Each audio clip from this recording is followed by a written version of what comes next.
It's episode 17 of the Gaming Memories podcast where I, Cade Carl, your host, aka RoboClip, the blessed beat maker, or in other words, the only true prophet of the gaming gods, because long story short, Miyamoto the Father, Kojima the Son, and Carmack the Holy Ghost appeared to me in holy vision, commanding me to create the one and only true gaming video podcast on planet Earth. And to do so, I was instructed to simply interview creative and interesting people about their favorite gaming memories growing up, and that is exactly what we're doing today. Today's guest, after a small break of the holidays, episode 17, Tim Spencer. Tim Spencer is a LA-based up-and-coming comic and also writer and producer of the YouTube miniseries Joe on a Boat. Check it out. It is some funny-ass shit. We talk about it a little bit, but I would recommend just go checking a few episodes out. They're not in any like sort of set chronological order. You can pick any one episode, start there. They're short, 2 to 5 minutes,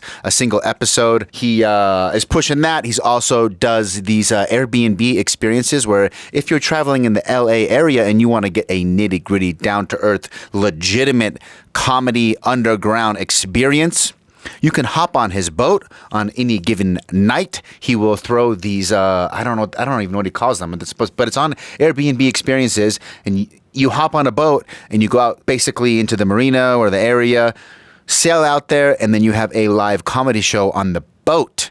And apparently, from what I've heard, multiple sources, not just Tim himself, but other people who have attended such events, is that they are super duper fun. And the vibe, if you've ever been to a comedy show, being there live makes the energy totally different. And I can see how hanging on a boat, having a few sip skis, having a few puff skis, checking out a few up-and-coming acts in that intimate environment could be super duper fun. So anyway, Tim Spencer, check him out online doing sets. If you're in the LA area, you can check him at any of your normal comedy spots. You can check out his show, Joe on a Boat, YouTube. And if you feel so inclined, you can book him on Airbnb experiences for a legit underground comedy boat experience.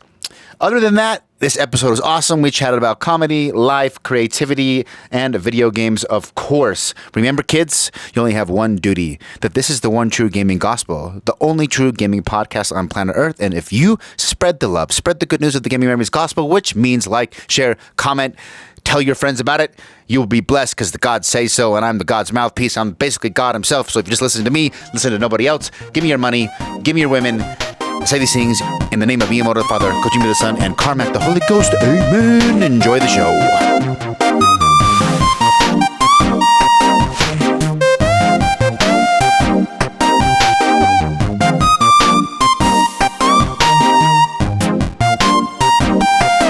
We just had a pee break, and I was telling Tim that on the John Jimenez episode, for those who were listening, remember it, I peed like 7 or 8 times in 2 hours, and I legit got scared that, do I have prostate problems? Because isn't that one of the symptoms of your prostate being like fucked up, is you pee? Oh man, I hope not. Because he peed once, and I peed like 7 times, and we drank the same amount of White Claw, but it didn't go over. That's why I like drinking on the podcast, but yeah, I hate having to pee because I could kind of tell you were starting to fidget. I was like, I think he has to pee. I've done it too, where it's like, oh, conversation's going good, but goddamn it, I want to pee, but I don't want to get up. It's like when you lay in bed, like, do I need to get up? Or should I just sleep for another 30 minutes and then go pee? Yeah, and you don't want to answer a good point with, can I go pee? Yeah. Yeah, I've definitely learned now with sleeping, I don't play the waiting game. If I wake up and I have to pee, I'm just get up and go. It's never worth it to like postpone it, even if it's cold outside. I get probably you at the boat. You have this dilemma all the time. Yeah, that's kind of motivating actually. I'm gonna start New Year's resolution. No, yeah, on the boat, because it's not just being in the boat, but my bed is very high, so I never want to get out of it when I gotta pee in the middle of the night. But I've at least found, like, if you wake up and you gotta pee, I've never really successfully fallen back asleep. Like when you I gotta pee. Like, oh, it's cold, I don't want to get up. You're just like, I actually learned it on my mission. For those of you who don't know, I was Mormon. I did the whole 2-year mission thing where I knocked on people's doors, try to make them believe in Jesus, or as Rogan puts it, convince poor people to donate 10% of their money to an organization. But they had these really strict rules, and you have to wake up every day at 6:30. And we always ended up staying up later than you're supposed to because you like talking to your companion. Yeah. You're paired up with another person, and you basically live with them, and you do preach religious stuff all day, and you go to home with them, and then you have this night routine, and you're supposed to go to bed. I think it's at 10:30, but I would always stay up later, making calls, trying to set up lessons or whatever, and so I was always tired. And I eventually learned on my mission I'm losing precious sleep because if I wake up and it's 4:45 and I'm like, fuck, I have to get up at 6:30, I'm just gonna lay here and not go pee and just try to sleep. I'd end up not getting any sleep from that point, and then Right. wake up, and then at 6:30 the alarm goes off. It's fuck, I didn't even get any sleep. And so I started getting in the habit of wake up, just run to the bathroom, get it over with, and go back, and then you can fall back asleep pretty quick. So yeah, if you're not doing that, maybe you might get better sleep. Yeah, I get part of my problem. I pee into bottles mostly. Can you do it in the bed, while you're laying? A couple times. I've done that a couple times. I mean, it's a safe Gatorade bottle, the A big wide cap. Yeah. But what if you have too much pee? I've gotten really good at prejudging my bladder How size. much you- yeah. I can tell if I got a 1 bottler in me. You can tell by the pressure on your tip how much. Yeah. Yeah. There's a bathroom in the boat, but it stinks if you use I'll use it, or if I have a girl over. Yeah. I'll use it. But if there's a decent bottle around, might as well use it. So because I remember when I stayed on your boat, the old boat, I would get up and walk to the what'd you say, the port or the wherever you dock them. What's it called? Oh yeah, you just walk up the ramp to the bathroom. The bathroom. What are those? The slip Apartments? place. Yeah. The boat's in the slip, Yeah. but There's a marina. yeah. That's the word. marina. bathroom. Yeah. I'd walk to the marina bathroom in the middle of the night, I gotta go to the marina bathroom. Yeah, it's not a good walk. It's 2 minutes. Maybe not quite, but What how often have you gotten sick, with the shits on the boat? oh, I've had definitely a handful of nights where I was shitting in bags. Oh no! Because you couldn't Definitely. make it. Yeah, it's so far. It's so far. So you go.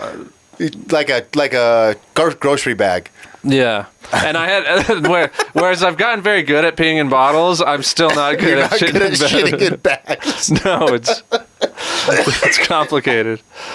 That might be. I could see myself one of those moments what am I doing with my life? I'm sitting on this boat. I'm miserable. I'm shitting in a bag. I'm missing. It smells like shit. I'm tired.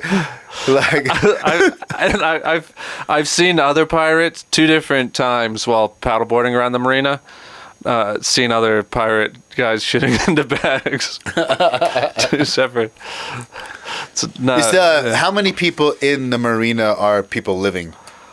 It varies marina to marina. My place is pretty lax about the rules because you're not supposed to. You're not. Yeah, it's technically illegal, right? Technically you're only allowed 3 nights a week on the boat, but No one's keeping track. Exactly. In my place, it's not. And so on my dock, I think a third of the boats are people. They call them sneakaboards, not a liveaboard, but they're sneaking on. So at least a third of the boats. But there's almost comfort in that because it's not like they want to kick out a third of their tenants. Yes, because they would lose if they decide to get really anal about that rule. They got to replace a third of their income. Right. Yeah. And they're super. It's a super corporate place that doesn't really know about boating anyway. So that's why we're pretty under the radar. But living on it for 4 years, no problem. Have you done any bits in your comedy about video games? Have you tried to do anything around video games? Oh, no. Where can people check your comedy out? Is there somewhere online? Oh, check out. The YouTube You can see show. my stuff on Joe on a Boat. Joe on a Boat. Yeah, you won't see my face on it, but I do it with this guy I know through the comedy scene in LA, and we pretend like he lives on our boat, and he's not a murderer rapist, but everything he says makes him seem more like and one. he looks like a murder rapist. Yeah. And he's so it's like a, would you say it's a YouTube like satire, sketch comedy, yeah, satire it's like comedy? it's like a kind of a satire of someone having a YouTube channel, and it's like sketch comedy. How long is each episode? Usually 2 minutes. Okay, so Yeah. short, like little. How many Yeah. episodes are there? I think we're past 60 now. That's a lot. Yeah. Yeah. And then we just got access to the YouTube space in LA, where they have big, giant production studios, a tech cage full of any camera, lens, or lighting you want, and you can use it all for free. So we're able to do bigger things now. Do you have a set guy that does all the editing and shooting? No, a guy from YouTube, you're saying? No, do you or the creepy guy? I do. I have a few buddies who have helped me out. Came in the first time I got to YouTube space. One of my buddies who does camera stuff professionally came and just Kind of gave you the rundown. Yeah. And then right now I'm slowly I had edited up to now in iMovie, because part of the idea is you make it look like this guy makes it. Yes. And that's worked, but I'm doing the stuff in Premiere now. I'm slowly learning it because they have these great editing bays at YouTube Space. So you film it? Yeah. I write it. I have a buddy in Atlanta who writes some of it with me, and then I edit it. What's a typical process for a 2-minute episode? Are you constantly writing ideas and shooting back and forth, and then you guys hone in on one, like, oh, this one's worth filming? Yeah, it varies a lot. So we did one thing where we wanted to shoot a late night show, and so that one was our longest thing, is like 20 minutes long. Other times, Joe is a unique person. If you see it, sometimes we'll go into a video with one idea, and he'll just say something wacky, and then he'll pivot all around that. Yeah. So it's different. Is it? I've seen like a few clips. I've seen you posted it, but I didn't know you were writing it. I thought it was like, when you posted about it, I thought it was like you were giving a friend a shout out. Like, this is my friend's. You were just like shouting out one of your friends. I didn't know you were involved in it. That's how judgmental I am. I'm like, I don't know who that guy is. I'm not going to watch that video. But now that I know you're involved, I'll watch it. And it's weird. If you just watch one episode, I don't know how much it grabs you. But it's not for everyone. But the people who get it, they get it like a religion. Some of the people are. We got some fans who are. I think it's a good sign. All about it. Yeah. Yeah. If you start getting fans that are religious, it means you're providing something unique. I was actually having this thought earlier today when I was thinking about music and comedy and art. There's this. I'm still bearing the thought out, so it's probably going to be kind of rambly. But the idea is, the farther you get into more like a unique flavor, whether it's music, gaming, comedy, art, your what's the word? Your mass appeal shrinks. Yeah. But the fervor of the fans that do like it increases. Because the people who are interested in the more like unique or different tastes, not necessarily like, because every art form generally has like the quote unquote the pop formula. There's a formula for pop songs, and that's why you keep recycling and they're like tweaking, and people like that formula. Most people like that formula. It's been figured out. But if you like really obscure like noisecore metal, it might only be 1% of the population that likes that, but they're gonna love you because there's not a lot of that out there. You know what I mean? Mm-hmm. So you get kind of like, it's in this, then you have the spectrum of mass appeal and like really niche. And the more you go niche, I think your fans become more diehard, but you have less of them. And the more mass appeal you go, you have more fans, but very few of them are going to be like diehard religious fans. Right. Like, I love Taylor Swift. I can get down to Taylor Swift songs. They're catchy as shit, but I'm not a fan. Whereas like Lauren, who's my favorite producer, I don't even show him to most people. Like, most people aren't going to like it, but I worship him. I think he's a god. Have you ever heard Kevin Kelly's thing of 1,000 fans? I've heard that theory that all you need is 1,000 dedicated fans to make a living. Yeah, it's probably coming from the same place. Yeah.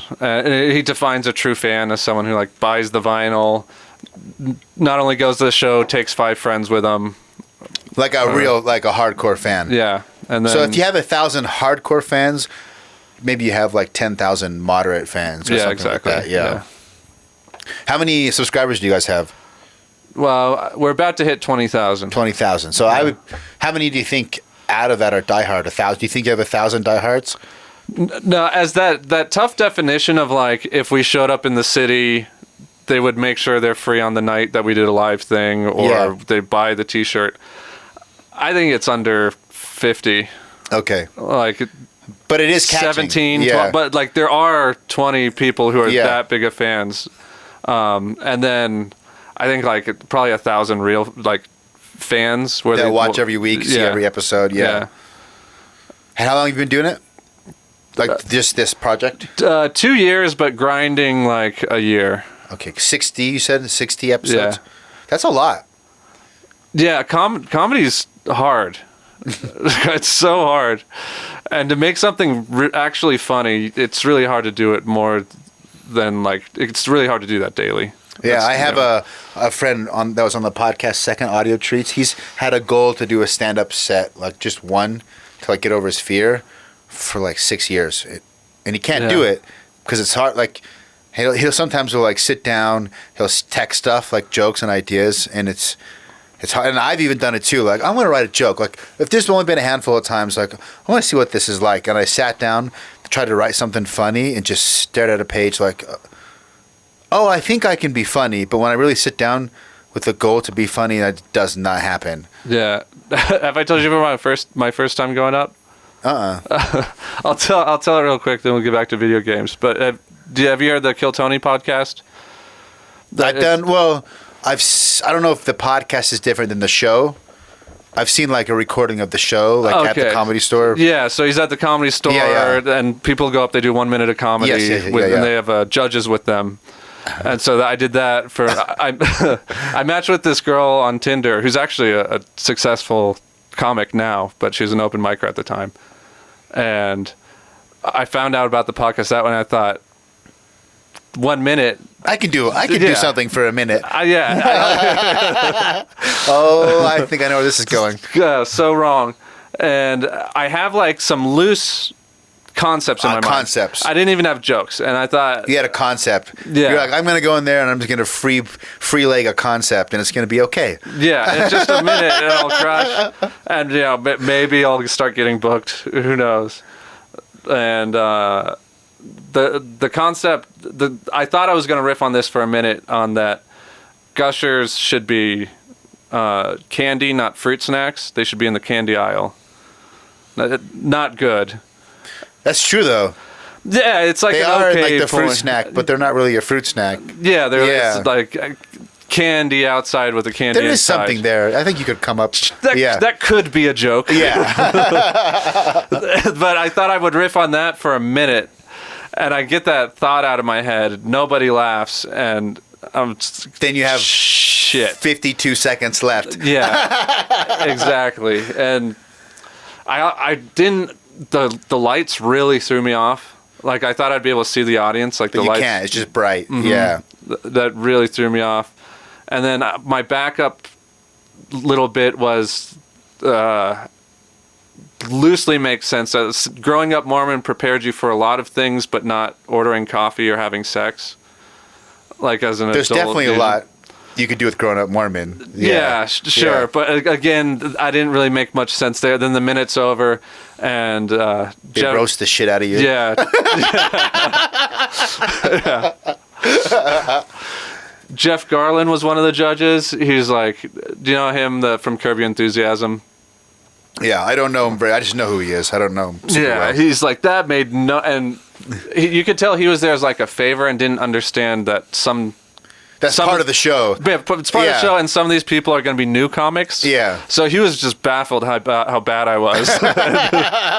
He said it didn't make sense, and he said I shouldn't be so high going on stage, and which was true. I was baked. But I didn't realize anyone could notice. I was like, you can notice, and then Sinbad was like, every motherfucker in this room knows you're stoned. And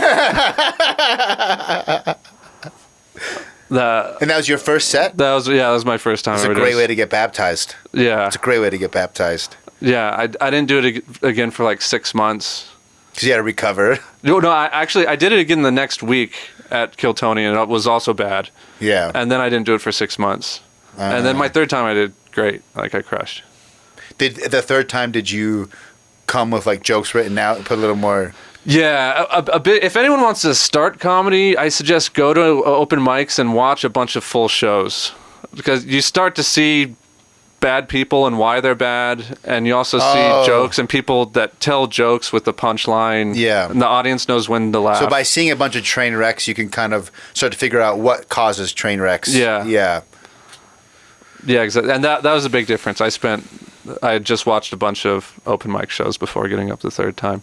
How many? So the last time I saw you, which was 4 or 5 years ago, you said you had about a minute and a half that you felt pretty solid stand-up material. Oh, yeah. Where are you at right now? 10. That's pretty good. Yeah, but I got 10. I've heard super Rogan say happy with. 10 to 15 is like kind of. We talked about years too. Like somewhere, if you can do a solid 10 to 15 minute set, you can start opening. Yeah. And it's like if it's a hot 10 minutes, that can start opening some doors. And I remember the first time Rogan said something, or he was talking to comics, one of his comic friends mentioned it takes years to get 10 minutes when you start. That did not compute to me.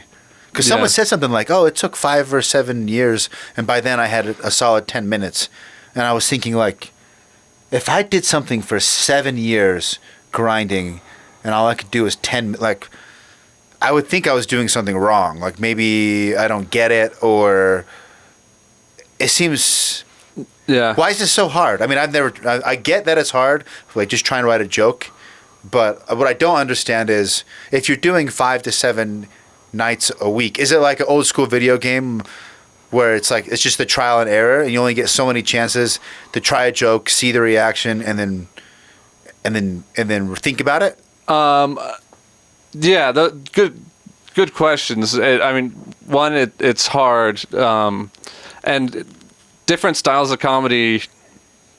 Like Joey Diaz can probably find a new 30 minutes a lot easier than a one-liner comic. Yeah, can develop 30 minutes, and the storytellers, they can just go off. Because I guess a good point. Like if you're a punchline after punchline comic, that's different than a long story with like kind of funny tags than one big punchline at the end. Yeah, there's a Norm Macdonald quote I like. It's like comedy's so. I forgot what he said first, but comedy's so easy for people, so hard for people who know what they're doing, and so easy for those who don't. Well, it's almost like what's the word? Not conundrum. There's another word for conundrum where it's like a paradox. Yeah. It's like the harder you try and force it, the harder it becomes. Mm-hmm. And then another part is it's hard to get so much time because your standards change. Like in the beginning, I thought I had a good 5 minutes, but then once I make a joke that makes my other material look crappy, now you only have 30 seconds. Yeah, at that level. Right. Yeah. That makes sense. After each new breakthrough, you want your new set to all be that level. Yeah. That's a big part of it. How would you describe your style? Like, if there's a similar comic, like if people are interested in checking your show out, what would you? I would kind of like Anthony Jeselnik, but with less shtick. I don't know who that is. Anthony Jeselnik, he just does like dark one-liners. So he's got great specials on Netflix. Jeselnik, I think I've seen that. That sounds so familiar. Yeah, you dig him. He's very good. I like dark stuff. I like dark everything. Dark music, dark movies, dark comedy. There was have you heard of a guy called, this is what I actually wanted to bring up with a comic. Have you heard of a guy called Daniel Sloss? Yeah. He's from the UK. Yeah. Has a Netflix special called Dark. And this is something I've wondered about. I wanted to ask about a comic, because I went to the OR at the Comedy Store, the Original Room, for those who don't know. It's like, I guess Comedy Store is like this mecca, holy place for comics. But the Original Room is where people go to try out new stuff. And it's a lot smaller. And I didn't know that. I was in town visiting Omar. He works he was on the podcast as well. Shout out to Omar, K-Swiss, social media guy. I'm like, hey, we got to go. He'd never been. So I bought tickets, but I didn't know there was like main room. I just like, oh, these ones are $15. Yeah. Sweet. It's cheaper than I thought. I didn't know it was the OR. So I felt fucking stupid. We wait in line forever because there's like 2 shows going simultaneously. And then we get to the front. They're like, your tickets aren't for the main room. Yeah. And then we waited for them. We had to go and like wait longer. And everyone was like really let down. Like, oh, we're going to the shitty show. But I'm actually glad we went to the OR. And this is what I'm trying to bring up is there's something about like the energy of the room that is absent. I hadn't seen live comedy in a long time. When you watch a Netflix special, like I was laughing my ass off, like hysterically, like please give me a break. I can't breathe. Slow down on the taglines. Like some people had me rolling. But I think if I saw that same material at home on Netflix, I may not even chuckle. Yeah. Stuff translates to video. It's weird. Way different. It's weird. And I think that if you're watching, the reason I brought up Daniel Sloss is the first time I watched his stand-up special, Dark, I was on vacation with my family. I was with my brother, who I'm really close with, but I don't see him very much. He lives in Detroit, and one of my sisters, and we were all drinking wine. And it was like the 3 of us kind of created like a mini energy of a room. Because I could hear them laughing, and we laughed our asses off that whole special. I'm like, it's one of the best specials ever. But then I would show people, like I'd recommend it, and they'd watch it and be like, eh. Right. And so I think part of the magic was the environment I was in with my family. We're on vacation, we're drinking, everyone's laughing. I still think it's a great special, but at night, dark is important for good rooms. There's something psychological. If you can see other people not laughing, you're way less likely. Less likely to laugh. Yeah. I've been doing a comedy show on my boat where we take it out and anchor offshore and do a different people do like 6 minutes each. Kind of like an intimate hangout on the boat, do stand up. Yeah. And we sell like 10 tickets on Airbnb experiences, and then usually my neighbors show up in dinghies and tie off to the side of the boat. Whoa, Airbnb experiences? Yeah. I've never even heard of that. Yeah, it's this thing where people can sign up to be like a hiking tour guide, yoga instructor on the beach or something. Really? Locals sign up, and in LA, I have a few friends making. That's all they do? Yeah. I didn't even know that. So you sell tickets like, oh, you want to go to like a low key underground, right? Like real, what's the word? Like in the scene type experience. Yeah. Yeah. And for the most part, people really dig it, and it does really well. But there's a few times where just there's like 6 people who aren't laughing, or they're not into the comedy show, and a comedy show kills the vibe. Yeah, it's weird when you're talking to 3 people. That's interesting. But for the most part, it's a really good show. It is weird how like in the room, I noticed when I went to the OR, it was really funny. That's funny you bring that up, because there was one guy that it was an older lady who. The way they introduced her, it seemed like she'd been doing comedy for a long time. I didn't recognize her. And she grew up in the military, and she was cracking jokes about like vets and her dad and kind of poking fun at the military. But there was one guy that like was not having it, and he heckled for a little bit. And then she's like, "What, you don't support?" And like then they started kind of having an argument, and like all the fun left the room. All of a sudden, I was like, I have never felt this uncomfortable in my life. And I'm just in the audience, and they're starting to have this little like heckler back and forth. And then the guy that came after this whole altercation is pretty famous, Kurt Metzger. Right. Yeah, he great. Bombed. Oh no. He bombed. Like, and I knew who he was because I'd seen him on podcasts. Yeah. But like the room was ruined. Right. Everyone just felt like, because they had this argument, and then she made a joke about like Mexicans, and he was Mexican. Then it was like they were arguing, like it just like everyone felt really uncomfortable. And the rest, we ended up leaving after his set because it was just like, I don't know what happened, but all the magic died. Yeah, it's almost impossible to talk about airports or go into your shtick or your jokes when the whole room's thinking about the awkwardness that just happened. Yeah. It was weird because it was interesting. It was also sort of a little enlightening moment for me understanding how hard comedy is, because he's a pretty well-known comic. He's got a lot of years, and it's just like it was like hard to listen. He was getting pissed. Like then it got even more awkward because you could feel that he was like the whole thing was just bad.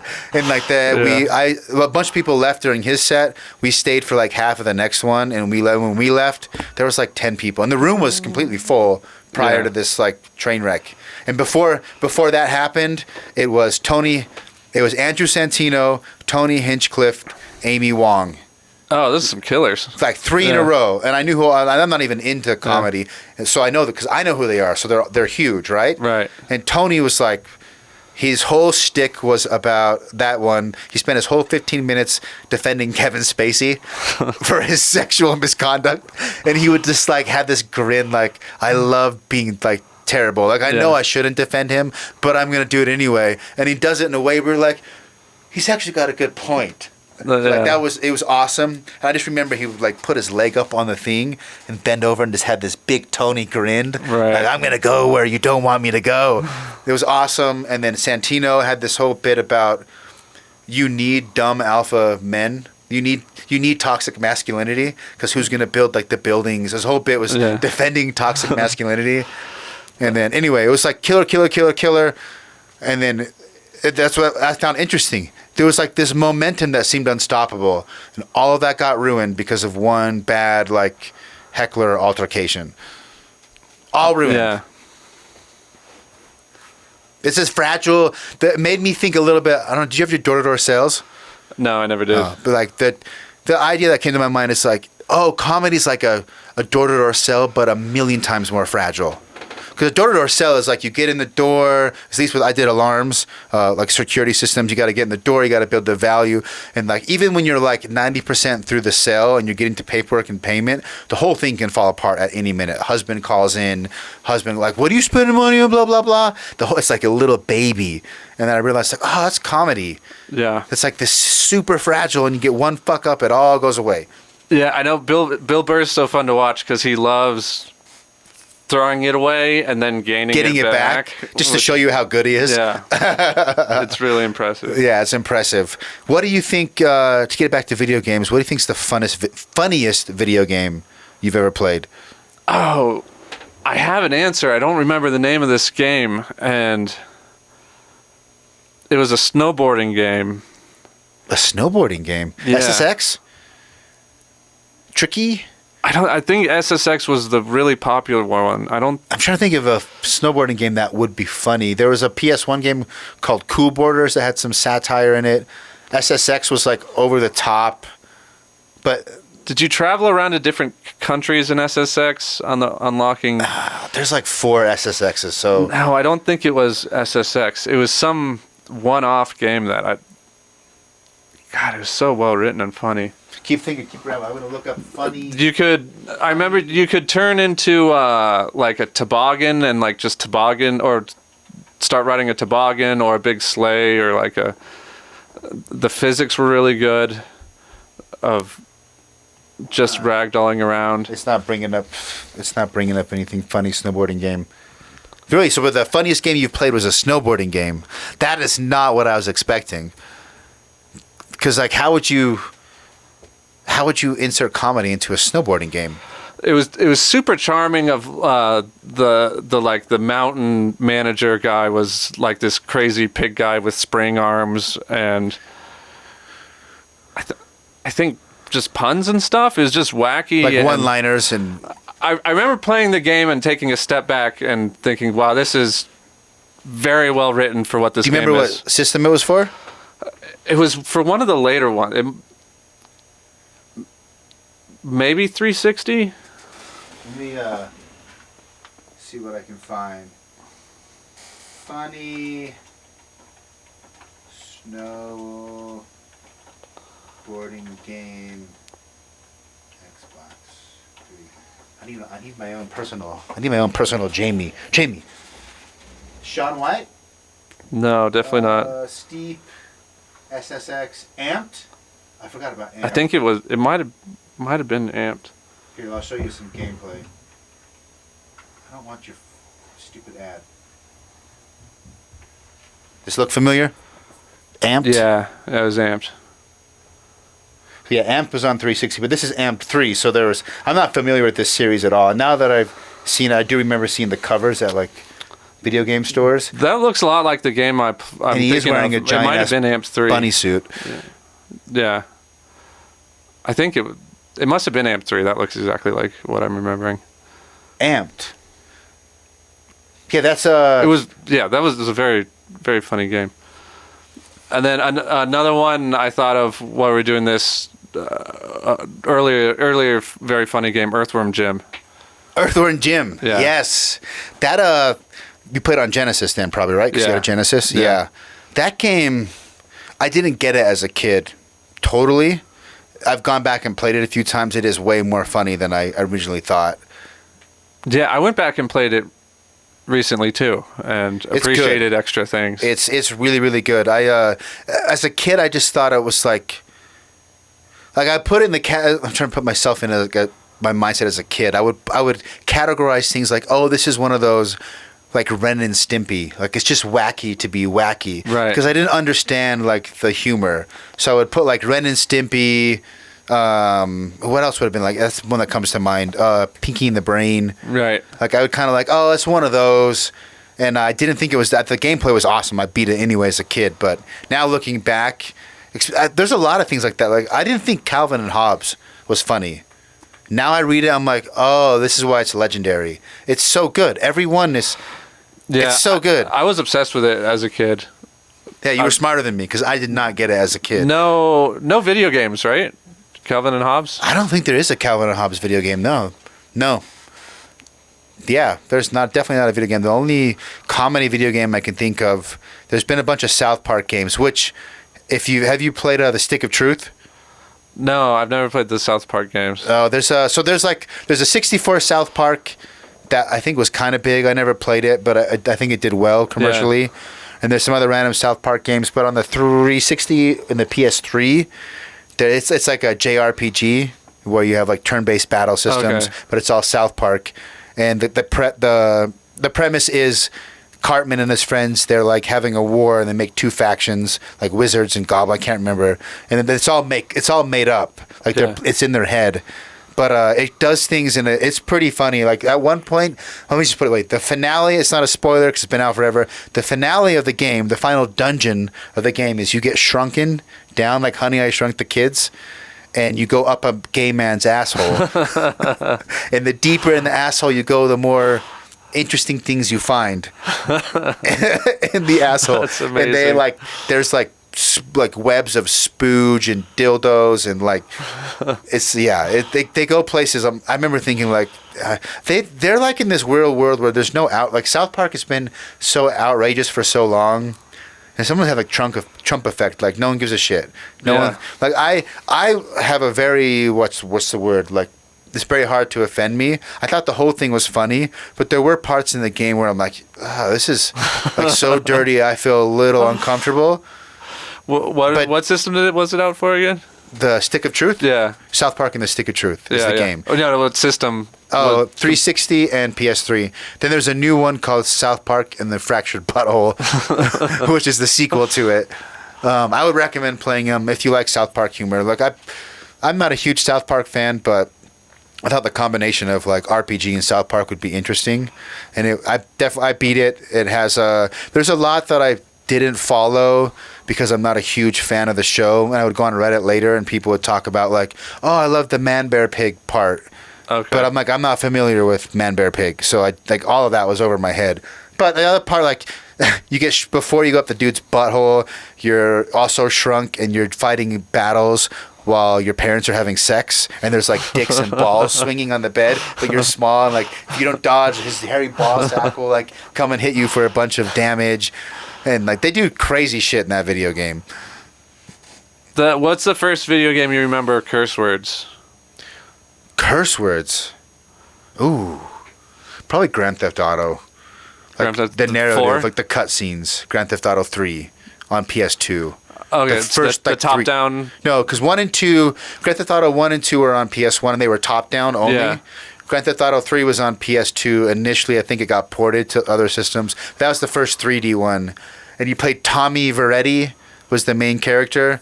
And like the game starts out, you just got out of jail and you're looking for work. And like the very first cutscene, they just start dropping the F-bomb. Like, hey, Tommy, you fucking guy. Oh, shit. Oh, it's going down. You know, I'm like 13 at the time. Like, yeah, baby. Give me those F words.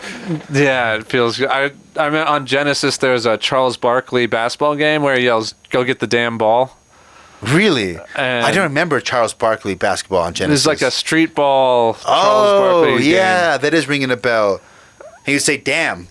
I said, damn, go get the damn ball. And it felt so naughty. Could not play it in front of the parents, but didn't want them to know I had this little treat. Hearing Charles Barkley say damn. Yeah, that's a good word. Like, what's the earliest games that really, for language? Man, there's probably earlier games that are more obscure that I wouldn't remember, because the PC, those, like you mentioned, Monkey Island, those adventure games were really, like, they didn't have voice acting, but it was all text. Right. I bet there's some adventure games with some bad language, like some more adult adventure games on PC that are way old. But I mean, like, the first like game that made me feel like, oh, this is bad, was probably Doom. Because I grew up obviously religious, and I remember at my young men's leader. So he's like for those of you who don't know about Mormonism, there's like a guy appointed in your neighborhood to basically like do shit with young boys to kind of keep them from like fucking off too much. Yeah. Like every week you go do an activity, like shoot guns or play basketball or whatever.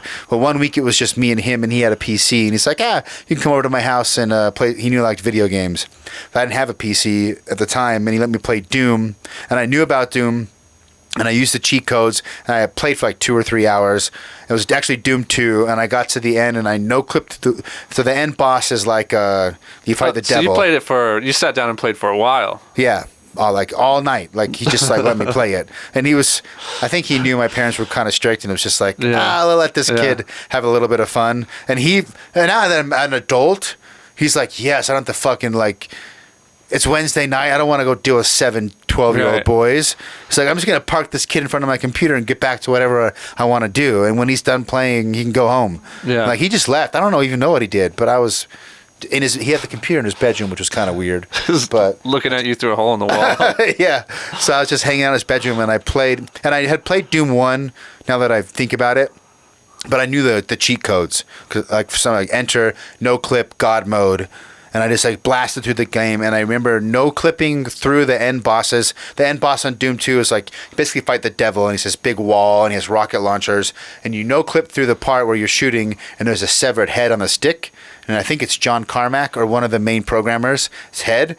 But I remember like something about like behind the Dr. Oz moment, or is it Dr. Oz, the Wizard of Oz? The Wizard of Oz moment behind the curtain. Like, oh, it's actually a severed head. And I didn't understand that it was an Easter egg. I thought it was like part of the lore of the game. Like, oh, this is controlled. The devil's actually like a head on a stick. And I remember thinking like, this is evil. Like, I felt what I would call at the time as a kid, like the influence of the devil. Like, I felt the spirit leave, and I was being naughty, and I'm like, superstition kicked in. It's like, oh no, like, because I would hear things as a kid, like, my parents would say, if you play with the Ouija board, or like if you play around with demonic stuff, you open the doors to that dimension, and now for the rest of your life, you're going to be haunted by demons. And I was scared that, like, I had gone down that path by playing this video game, and it really creeped me out, because something about, like, I knew it was all like demons in hell, and there's a severed.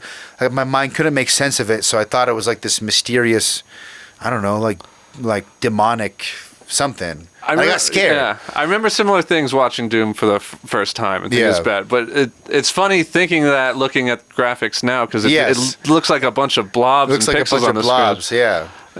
It doesn't seem like nightmare fuel at all. I have my brother actually. If you play a game called Dishonored, it's a little bit newer.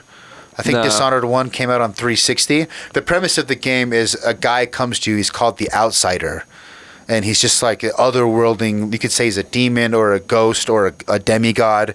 But he appears to you and he grants you powers. And then as you progress through the game, it's one of those games where you can choose like the light path, which is like stealth, and you don't kill anybody, you stun everybody. Yeah. Or you can take the chaos path where you kill everybody. And the farther down the path you go, the powers you get are different. And the Outsider's always like nudging you to go down the chaos path. He's like kind of evil, and when he appears to you, he comes out of like dust and he's dark. Anyway, the point of bringing up, my brother also grew up super religious, and we both kind of like have had what I would say legitimate mental health issues because of religion. Like I went to like a schizophrenic, this is a whole different story, like a schizophrenic, thought God was talking to me on my mission, like way too literal, and my brain trying to, anyway, my brother had similar things happen to him in his life, and he was in a weird spot, and he was playing this game Dishonored 2 or Dishonored 1, and he quit it because he got so superstitious and creeped out by the premise of like you're getting power from this otherworldly being, and that it was the devil. And he's like, I felt like my whole life was going to go evil if I continued to listen. It's just weird how video games can, under the right circumstance, like get that deep into your subconscious. Yeah. That he actually got scared about the outcome of his life as a whole if he continued to play this game. We laugh about it now. I've never watched a movie that had that. Which movie? Oh no, I've never like consumed another medium that's ever made you feel like that. Yeah. That's creeped you out that much. Yeah, I think video games is. You're saying versus movies. Yeah. I see. I'm so surprised when someone says they don't. Well, I guess not surprised is the word, but I don't agree with anyone's reasons why they say they don't play video games. I think that's like saying it's just such a good art medium that there's something for everyone. Exactly. There is something for everyone. Yeah, because I think people write it off like, the traditional narrative video games when we grew up was like a waste of time, makes you dumb. Now everything's been, and it was more niche. Video games definitely weren't as, I'll go back to that, they weren't as mass appeal as they are now. I think I read a stat, I don't know if it's this, well, it was 2016 or 17, but essentially the video game economy is bigger than both movies and music combined. Like you take all the money, or maybe it's one or the other, maybe not combined, but it's up there. Like it's a real player now. Where I think when we grew up, the market wasn't as big. There wasn't as much money being made as there is now. Because I think we're probably the last generation where there are people our age that just have written off video games completely because they associate it with nerds and they were a jock or whatever, right. And like it's all a waste of time. But I saw that growing up. Like my cousin was younger than me, and he would make fun of me for playing video games a lot. And I remember going on my mission and coming back, and he was into video games and being really like, wait, you play video games? I thought video games were like the dumbest thing on the planet in your eyes. But yeah, once someone gives it a shot and they can find a game that's the right, like I said, there's something for everyone, it will engage you in a way that, that can make you suspicious about your whole life because you feel like you're inviting the devil into you, like that. Yeah, you're right. Yeah. I can't think of a movie. There's been some movies that creeped me out, but there's never been music that's done that to me. And there's never really been movies that creeped me out, but not like made me scared for a month after. There's never been a movie that's done that to me. My brother-in-law just he'd never had video games at all his whole life, and never friends with anyone. And he bought a Nintendo Switch, and Breath of the Wild was his first game. Oh, and he beat it, like the whole thing. Really, I think it really speaks to how well that game is made. Yeah. I've seen him try to play other games, and he'll just get stuck in something that like some easy menu or game mechanic that's not intuitive to him. Exactly. Yeah. But he started in Breath of the Wild and played it straight through, loved it, and was like, I can't believe I've been missing out on video games my whole life. Yeah, that's a big game for. I know it's an amazing game. I've tried it twice and it hasn't stuck for me. But I've also seen that same pattern, whereas I've seen people who I don't normally associate as being a gamer get sucked into Breath of the Wild, which means they did something. There's some intelligence. I saw one article it was only talking about how they designed the world visually so that no matter where you were at in the world and no matter where scenery or wherever look out, it would like appear symmetrical and it would look good, and how they mapped out like every certain amount of square miles they need a triangle this high. And it was all based on like what's going to, no matter where you're at, it's going to feel good and look good. And that was just for the aesthetic of the scenery. That same amount of thought went into every portion of that game. And it shows. It's one game of the year last year, I'm pretty sure. Yeah, it's really great, charming game. Have you played it? Yeah, I played it through, and that same brother, he said something I thought was interesting. He's playing that top-down Zelda new release on Link's Awakening. Yeah, he's playing that right now. I asked him how he's liking it. He's like, nah, I keep getting stuck, and surprised. I was like, but you beat Breath of the Wild. He goes, yeah, but when I got stuck on something there, I could just go somewhere else. Yeah, it doesn't like clog you or like it's open world. I can go do something else and come back to it. Right. Whereas Link's Awakening, you get stuck on that dungeon. Well, you got to beat that dungeon because you have to get the item from that dungeon to the next dungeon. So you have no other option. That makes sense. So he likes the linearity. How do you say that? Linearity. That's a hard word to say. I like the non-linearness of Breath of the Wild. He might like open world games. He could. There's some good open world games that have come out recently, like Red Dead. Well, Red Dead 2 starts out linear. You got to play like 6 hours before it like goes full open world. But something like a Grand Theft Auto, because you have the option of the main missions, then you have side missions, and then you can also just explore and whatever. He's got a Switch though. I read a thing recently of some psychologist or something talking about the part of Fortnite's popularity and games like it and anything open world. Young boys especially have a need to wander, to explore and wander. That makes sense. And in like my nephew who's addicted to Fortnite, he lives in Studio City. He can't leave the house. It's not like the old days where send the kids out, come back. He can't ride his bike and just go wherever he wants. He can't at all, and it's probably not the healthiest way to scratch that itch, but it's better. It's probably better than not scratching it at all. Yeah.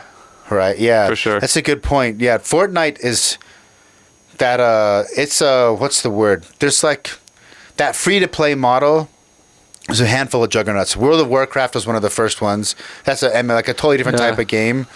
But that became this massive phone apps.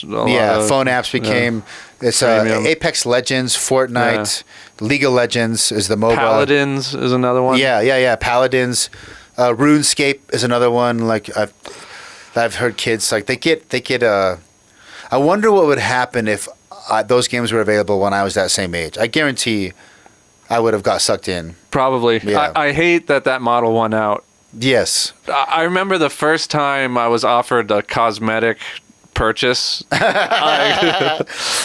you. It was such nonsense. Yeah. I thought that was the biggest joke and no one would ever buy it, but now it's the standard. It's insane. It's like the amount of money that Fortnite. I mean, what's interesting about Fortnite is Fortnite started out as a Cliff Bleszinski. He's the guy that did Gears of War. He was kind of like in the early 2000s was one of those sort of pop culture icons in the gaming community. Yeah, I remember. He had like a loud personality. Yeah. Fortnite started out as one of his games. Him and Epic were together for a long time because he did all the Gears of War.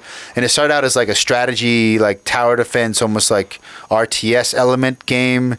Then it was in development hell forever. Then it switched over. Then they had this big split, and he left. And then it got basically it ended up getting repurposed into what became the hit. And it's weird how that game. It's like so many people are out there trying to get the next Fortnite, the next World of Warcraft, and for every 100 of them will fail, and then they'll have one. And then I don't know what the number is. Fortnite brings in like billions and billions and billions of dollars a year. Last I heard, it was $300 million a month. A month? Yeah. Jesus Cristo!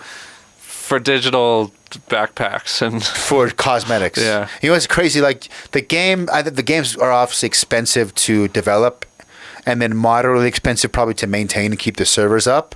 But once that's done, to pay a designer to model a new backpack and then put it live, and then you can sell that indefinitely to the end of time. Yeah. Yeah, I can see why that model is. They're Scrooge McDucking it. They're diving into their. What's such a bummer though is that it changes the motivation of let's make the best game possible to let's increase time on game. Yes, and you don't do that by making the best game. When I play it, it takes me like 3 or 4 games to get the weapon loadout that I want. That you want, yeah. And that's on purpose because if I could hop in real quick, play the game that I want to play, and leave, I'm not going to sit in the item shop or whatever. That's a good point. I think there is a small, or not, I wouldn't even say small, a moderate pushback, because Sony, the PlayStation definitely won out. Like Microsoft won't even release the numbers of the Xbox One. That's how bad they are. They're really cagey about how many units they've actually pushed. Like Sony murdered Microsoft this generation, whereas PS3 and 360 it was like way more competitive. And there's different reasons for that, but one of the reasons is Xbox this generation had very few exclusives, like hard hitting exclusives, whereas PS4 has multiple Game of the Years that are PS4 exclusives. You have God of War, you just had Death Stranding, you have the Uncharted series, you have Last of Us, and the list goes on, and those are all single player, like the opposite of Fortnite, and they make bazillions of dollars. They sell, but the problem with that is, like, other than DLC, and then some of them, like Last of Us 1 did have a multiplayer component to it, and I think, but there was no like pay for cosmetics.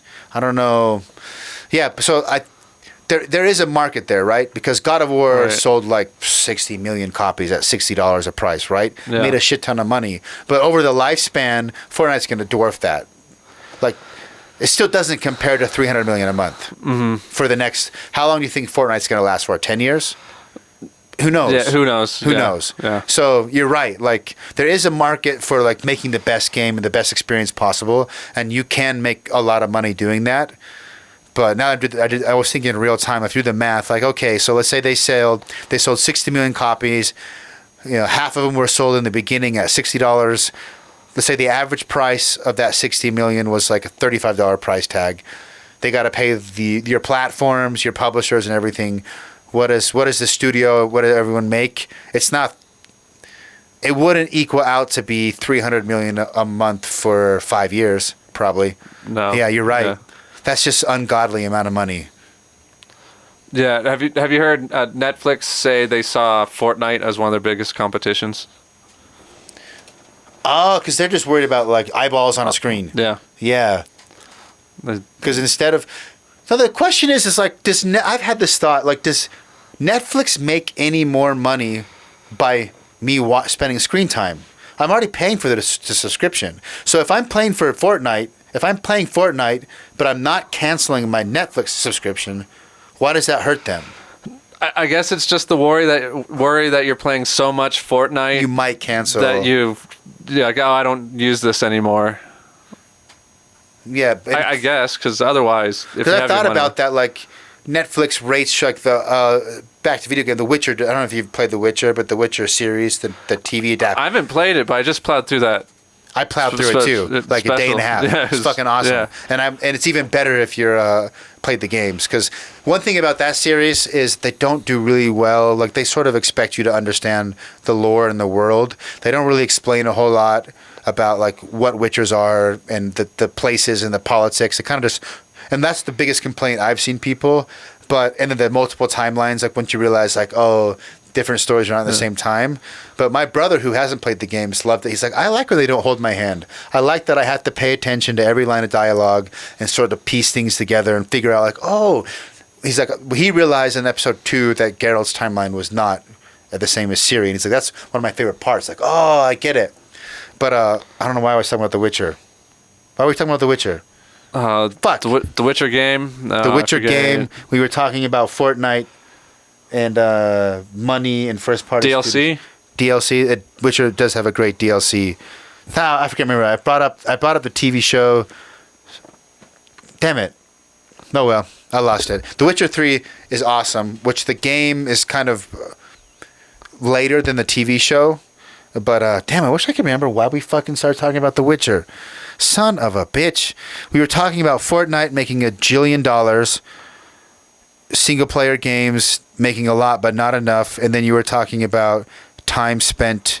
Oh, we were talking about Netflix. Yeah. Oh yeah, that's okay. We were talking about Netflix. Why would Netflix be worried about me playing Fortnite as long as I'm paying? Oh, this was the point I was trying to make. So Netflix doesn't make any more money if I'm spending more time watching, right? This is In fact, they're almost losing money. It's almost like they're losing money because their hard costs go up. And I remember reading about The Witcher, the TV show, that it has one of the highest engagement rates out of all Netflix shows. Like something like 70% of people who started it watched the whole show.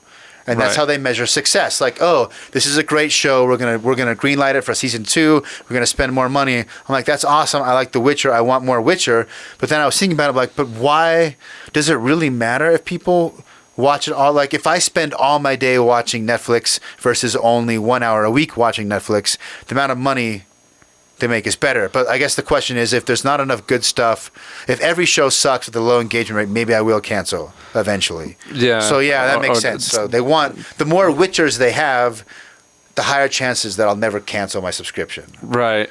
But there might, like you said, there might be a threshold point where if you watch too much, like if everybody watched Netflix all day, every day, like every member, right? Say all 20 million people that have Netflix watched it all day, and they on had the highest resolution. The highest resolution, and they were blowing through bandwidth, and their servers were overheating. They probably wouldn't like that. Yeah, probably not. They just wanted to be the faster, not the premier time wasting. Yeah, exactly. The premier time waster. They want to. It sounds like they want to solidify. They want to get more people paying a monthly, and they want to lock people in so they never cancel. Yeah. I'm going to start going, switching per month, Hulu for a month, Netflix for... Just cancel and resubscribe? Or switch, like plow through all of Hulu's content, do Netflix's content. Oh, like the things you plow through everything you like, cancel, get a new one, plow through everything you like. Yeah. That's what I told my dad. I just told him to get Disney Plus for 1 month, watch The Mandalorian. Now that all the episodes are out, all 8 are out, and then cancel it. I'm like, there's nothing else on there that you're gonna want to watch other than that. yeah, I agree. Have you tried Xbox, or have you heard of Xbox Games Pass? No. It's the Netflix of, it's basically Netflix for video games. It's not Stadia, or Stadia, Google Stadia is where you're streaming live from their data service, so you don't actually have the console. Is that viable yet? Or if you have really good internet, I hear it's badass. Like, I have really good internet here. I'm thinking about getting it because, like, people say if you have great internet, you push the controller and you just have like a little dongle that goes into your HDMI port and a controller. That's it. That's the whole system. And they say you push the controller, you hit the game, and it's already like, there's no loading because it's all run on their state-of-the-art servers. And if you have good internet, the lag is doable. But Xbox Games Pass is like the midway point. You still download the game and install it on your actual hard drive or your Xbox, but you pay $5 a month and you have access to like 300 games, and they're always adding new games. That's cool. I think that's the future. I remember as a kid, have magical summers where we had a Blockbuster Games Pass. And I think it was $50 or $60, and for the summer you could go in and switch out games as often or as infrequently as you wanted. Wasn't it like a 3 a week, or they had some limit? I think. Maybe because Hollywood Video had I didn't have the Blockbuster one, but I had the Hollywood Video equivalent, and there was a limit. I don't remember what it was, but I remember I have one memory of getting turned down. Like, I had to wait a day to like go back and get the next game. Yeah. I don't remember a limit. There might have been one, but seemingly no limit of changing. And sometimes I'd keep one of the games for like 2 weeks before you beat it. And that was great. Blockbuster was great.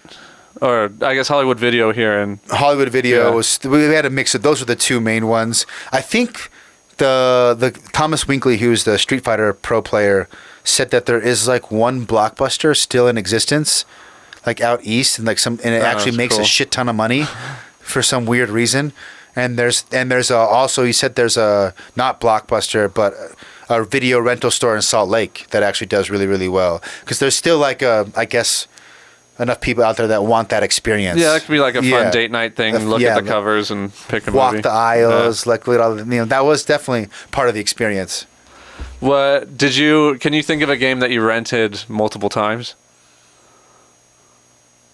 That's a good question. Most of my memories, so right around like 14 or 15, I got to the point, speaking of big wandering, I was allowed to ride my bike all the way to Blockbuster or Hollywood Video and rent games. Yeah, and I would rent. That's when I started renting games that I knew I shouldn't play, like Grand Theft Auto. I couldn't keep them at home because if they found it, they'd take it away. But it's like I could rent it for a weekend, So yeah, Grand Theft Auto 3, the first one on PS2 is one of them. A game called Loaded on PlayStation 1.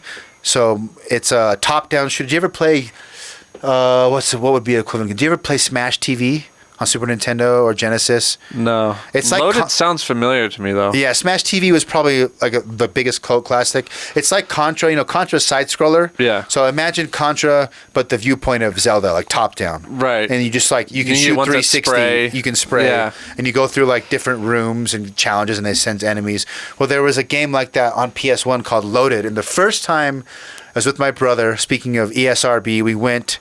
And I was such a little tattletale bitch. Such a dumb little brother sometimes. I feel bad for my brothers and sisters. Because I was like all in Mormon. Like I want to be the good kid. Sure. And I got rewarded for being the good kid.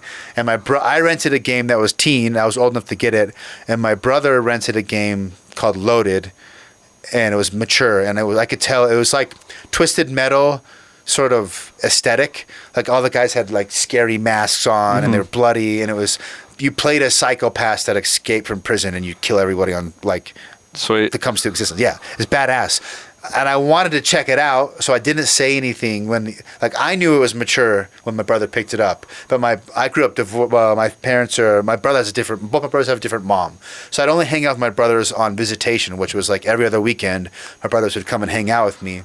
And they had kind of like different rules because they weren't full-time living with me and my parents. Right.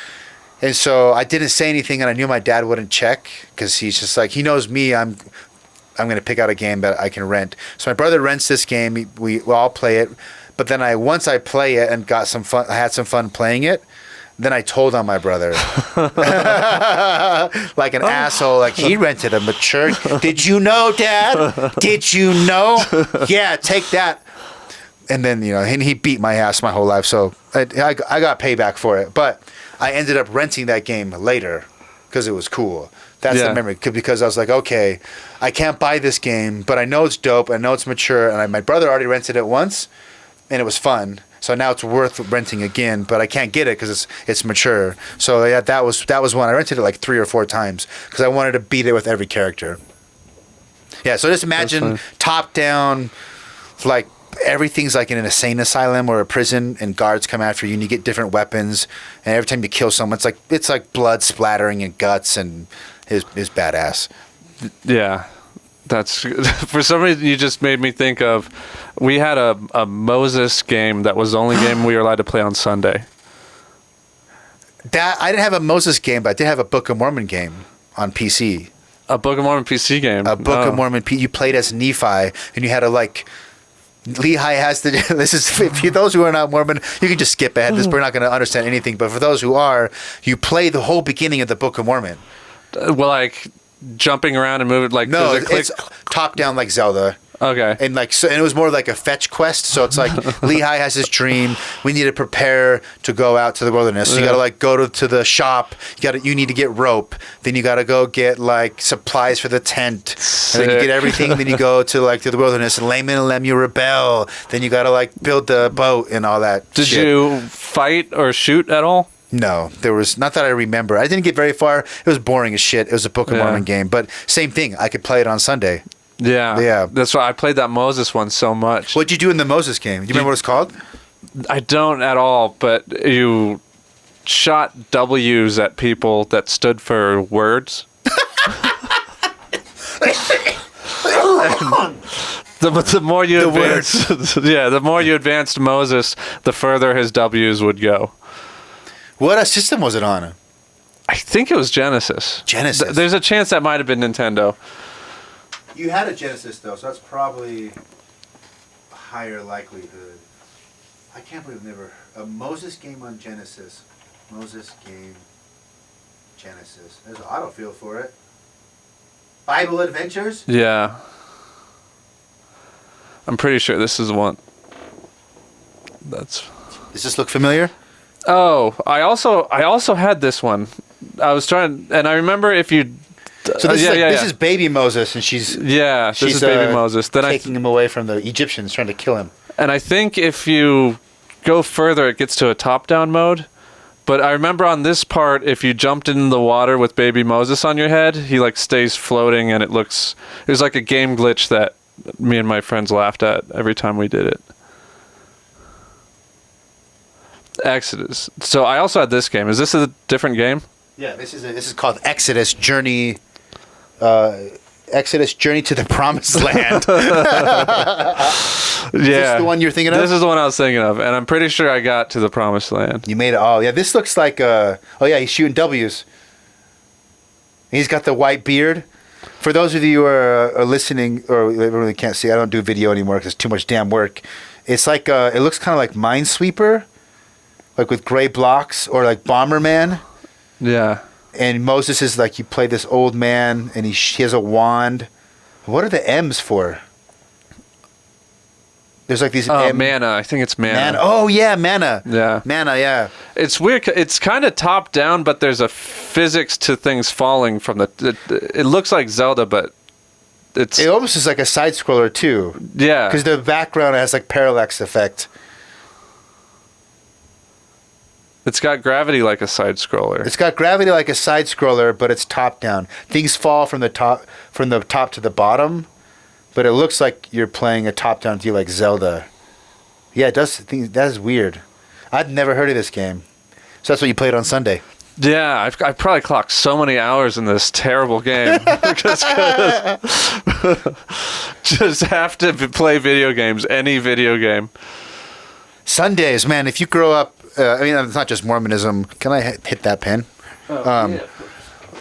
If I don't know if other Christians are like, I know other Christians can get pretty intense about Sundays, but dude, Sundays as a Mormon kid are a drag and a half. Church is like, I went to my brother works for the one in Detroit works for like a rock band Christian church, does sound for him. Yeah. And I'm like, that is so much more entertaining. Like, I went just recently, and like I legitimately kind of got inspired. Like they get into some Jesus stuff that wasn't my thing, but I was entertained.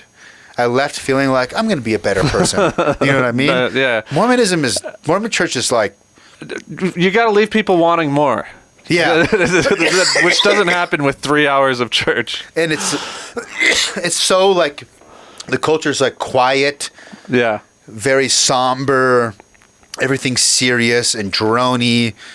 And then so you'd like drag your way. I remember I got really good at sleeping with my hands on my cheeks, my elbows on my thighs, head, and then you could kind of like lean your head on the pew in front, like your forehead, and you could find this position where your elbows and your forehead where nothing was too like heavy, and you could fall asleep. I got really good at falling asleep sitting down. Then you'd get home, and if your family's like hardcore Mormon, you can't do anything all day. You can't watch TV, can't play video games, you can't go anywhere. Can't watch movies. You can't watch movies. Oh, yeah, TV and movies, yeah. And every family is a little bit different, but yeah, video games were off limits unless it was like a church. Yeah, my Nephi game I could play. Did you sneak phone games in as soon as those started existing? Snake. Yeah. I played a lot of Snake, but then the problem is like leaders would crack down on it. They'd give you shit, or if you did it all the time, they'd tell your parents like he's on his phone every week in young men's. Your son just plays that video game. I had one phone. I forgot what kind of phone this was. It was one of the earlier colored phones, and it had this mini golf game that we would pass between the whole. Like the whole crew. The whole crew of like 7 kids, and through the 3 hours of the day, we'd all pass. You could put in like 6 or 7 people into a mini golf game. And what phone was? I don't remember a mini golf game. It was. Was it a flip phone, or was it No. before iPhone? Before like the full smartphone? Well before the full smartphone thing, and what I remember is one of the first phones with Bluetooth, and it had a colored screen. It was one of those. It wasn't nearly as big as like the Razr, but it had some sort of name like that. Yeah, like some sort of branded thing, and it was hot for a quick second, and then. Yeah, Snake was a big one because all the Nokia like cheap phones had Snake. I don't remember a disc golf game. There were some people that had Blackberries. Blackberries. Yeah. Blackberries, and those would have. It's like rich kids would have Blackberries. Oh yeah, and they would have games on those. That Brick Breaker on Blackberry Breaker. was infamous. What would you say growing up? Cause I've never what's the word, viewed you as like a gamer. Like you casually played games. You weren't like anti-games. Would you say between movies, music, and games, what did you geek out more growing up? Definitely games. Games? Yeah. Okay. And for a long time as a kid, I liked games so much that I assumed that's what I was going to work in when I was older. And then I think as I got older, I never heard a good tale from someone who worked in the video game industry. The industry is full of people getting taken advantage of. I mean, that's just the way. Yeah, it is. It's kind of sucky how that shaked out. It might get better. So if you could rank, what's your most impactful gaming memory? Like, whether it was a game made you laugh, cry. Like, what game not only just sucked you in the most, but manipulated your emotions the most? Probably Braid. Braid. Yeah. Wow, that's the time travel one, right? Side scroller. Yeah, side scrolling puzzle one. Xbox One or 360 indie game. Yeah, I got it first for Xbox indie. Yeah, and it for kind of randomly though. The main character's name is Tim. Oh, okay. So immediately there was a little. That's probably my deepest schizophrenic. I think this is in my head. Game and I was also while I played it, I was going through a breakup at the time, and it's about this guy and his thing with his princess. I was so overly embarrassingly deep in my head about drawing parallels with the very emo gaming. You went full emo. Yeah. I thought it was I haven't played that game, but I remember reading an article that the sort of overarching arc of the game was sad. Yeah, and I remember I remember the last level, especially you and the princess is running side scrolling, and she's kind of on a different level than you, and you need to open up these doors and stuff and it's like you're helping her, and then you finish the whole thing, and then it plays in reverse where you see the truth was she was trying to get away from you. She was trying to get away from you. Yeah, and you keep stalking her down. Yeah, and the twist just messed with my head. Yeah. It was really you didn't great. see it coming, so And then I was drawing the parallels with my breakup. Was this the one girl that you went to the counseling with? No, not her. Because I remember that being a drama. This was because did you play it? I remember going to your house and playing Castle Crashers and we did TMT and played Castle Crashers. Oh, that's right. And you had the long skinny room. Yeah. And it had weird animals on the walls, or maybe that's from the DMT. But I remember there was green and painted animals or something on your wall. Was the room painted weird? Or maybe that's just the visuals. I'm getting a little. Oh, when at Sam's house. It was. Was it Sam's house? Or in Orem? You lived right by Todd, down the street. Yeah, I was living in a weird lofty room. Yeah, it was a long skinny room. Yeah. That's funny. I didn't remember that, but I remember us first hanging out over Modern Warfare 2. Yeah. We gamed over, and we bonded over smoking weed, too, because, again, Utah at the time, it was you're in a different underground club. You get excited. You get excited. You give a few hints of someone who you think might be cool. Yeah. They answer in kind. And then I remember I remember playing Modern Warfare 2, and we got so high, and I remember being embarrassed because I couldn't even see the screen and keep track of what's going on. And I was like, this guy's going to think, I don't know, I can't hold my shit together. I can't even play. I'm so high. But yeah, I remember us geeking out on Modern Warfare. And I liked Modern Warfare 1 and 2. I kind of fell off. But I played more with Roy and that crew later because that's the game they liked. Yeah.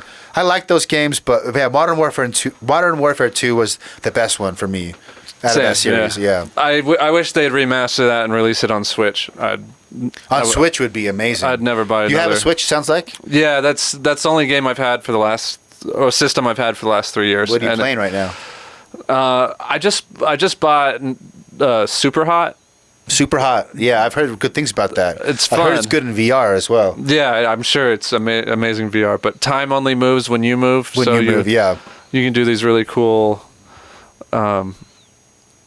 long scenes where you assassinate a bunch of people. It's a lot and they put this arc of story on it where it's kind of like Portal, where the game's because like Portal, it's almost more of a tech demo than a full fleshed out game. Yeah. And they kind of make it a game by having this meta storyline of you're stuck in the game, and It was really good. I do a pod we don't even air it. I have a group of homies every year after Christmas. We get together and go over our top 10, 20 games and just recommend games for the year. And 2 guys brought up Super Hot this year, just like 2 days ago. They said their only complaint was it's too short. It's only a few hours to beat. But I've heard people say really good stuff about it. I didn't know it was on Switch. Yeah, Switch is getting a lot of cool indie stuff. Yeah. What else are you playing on Switch? Breath of the Wild was my favorite thing I played on it. I played too much Fortnite. On the Switch? Yeah. And I played a decent bit. And how does it play on the Switch? It's fun. It's really impressive. There's so many things I hate about the game. I don't think more defense makes a game more fun. Like more defense. More defense abilities. Yeah, you start shooting at someone in Fortnite, they build a wall, and they can just hole in. Yeah, I think it's funner when you can just. Yeah, I don't think more defense adds to it, but it's a snappy game, and it runs really well on. It's amazing they can have that game run on phones. It's on everything. It's on everything now. And it looks great. Isn't it cross-play? Like all platforms can play against each other? Yeah. Should you accept? Yeah. But you can say, like, I only want to play with other Switch. Do you have the option to say, I only want to play with other Switch players? I don't think I can put only Switch players, but you can do console. They automatically group Switch with just and the mobile guys, which is fun because you play against very bad people on a Switch.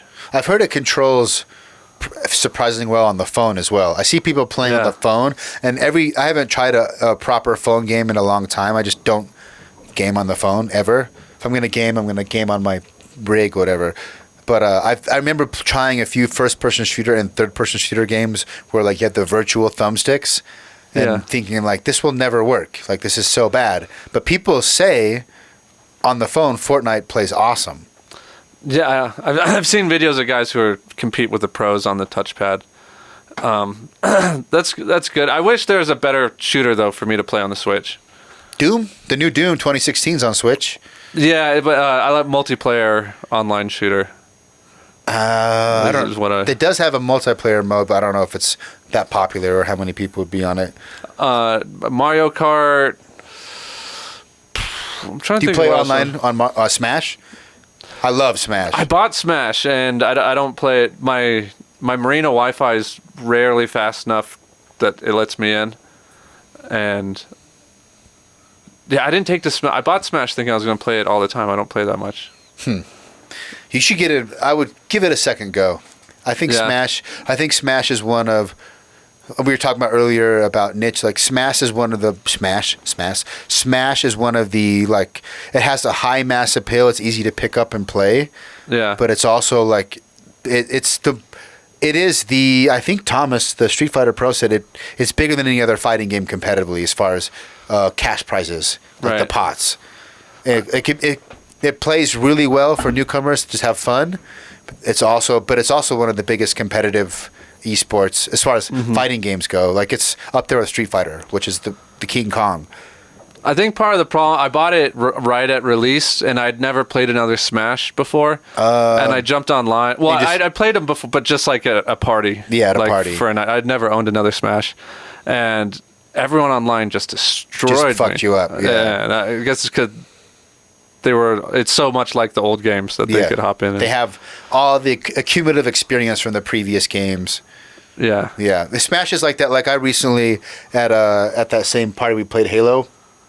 We played GameCube Smash at the end. And I've never played GameCube Smash, but I played the one on Wii U a lot. Excuse me, Wii.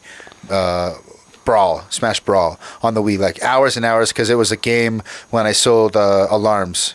That's what we come home and play that all night with like my roommates or whatever. And I never played it on GameCube, but I murked everybody.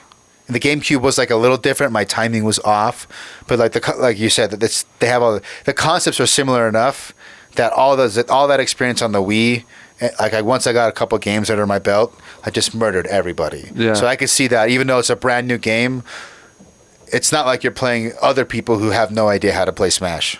They're fucking good at Smash already. Right. Yeah, that could be brutal. Yeah, I'll get that going again. And then I'm playing Skyrim right now too. How is that running on the Switch? The videos It's online, great. like it seems pretty decent. Yeah, it's totally fine. I never played. You got way into Skyrim. Now go back to that same time. You originally didn't you play a lot of Skyrim on the 360? Yeah. Yeah. Yeah, I did. And then I'm playing it now a lot. I'm writing out a scripted thing for my YouTube channel of the old guy of Joe playing Skyrim. And we're doing it like Mystery Science Theater 3000, like scripted heckling. Okay. So, yeah, where like two guys sit in the front and they talk shit on they talk shit on the movie, but Yeah. obviously they've watched the movie a bunch of times and wrote and like had well-timed these jokes. perfect like shit talking moments. Yeah. Yeah, so that's what it's going to look like. Joe's playing it real time, but he's just shit talking the Shit whole talking time. the game as he plays it. That's Yeah. a good idea. I was thinking like, all right, if you wanted to grow your YouTube channel, how like because you're with that skit, you'd be piggybacking off Skyrim. Right.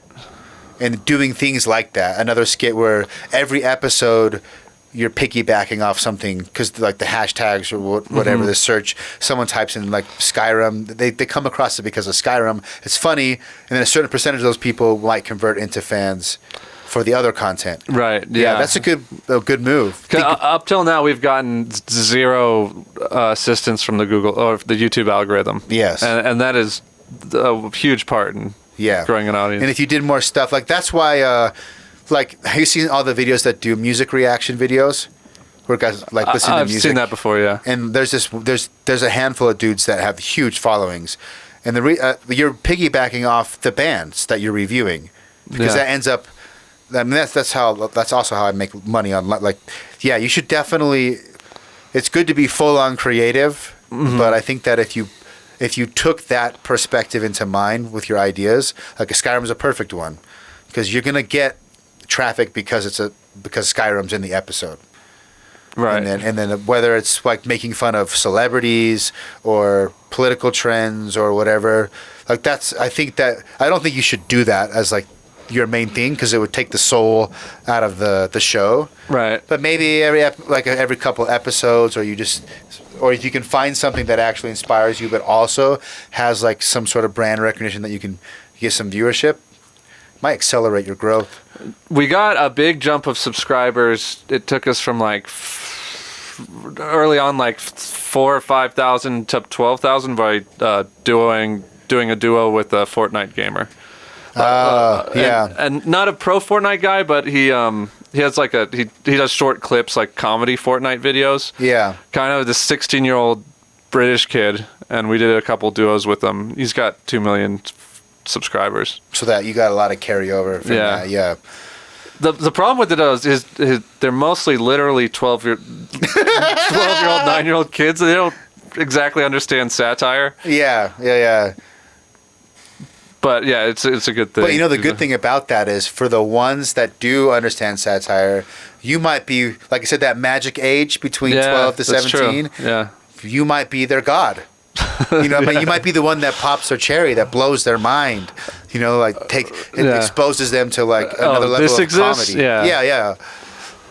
He might be like the Nirvana that introduces them to grunge music. Man, this is kind of an aside. So I run social media accounts that looks like it's Joe, the old guy, on it. And you have a whole persona behind. Yeah, and he's got this whole creepy persona, and I do the comments in his voice and stuff. And these 9-year-old kids send Joe things. These kids are not as innocent as you. as Wait, are you trying to blame children for being molested? Is this where you're headed with this? It's their fault.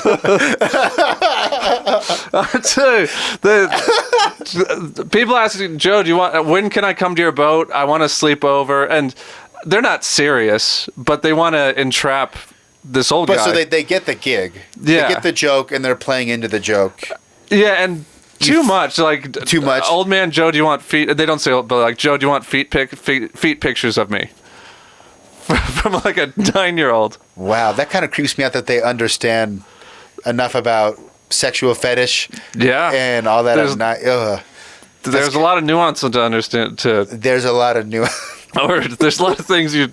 That would kids. also, if you could find a way to work that into a, like that's like a Chappelle level bit of like controversy.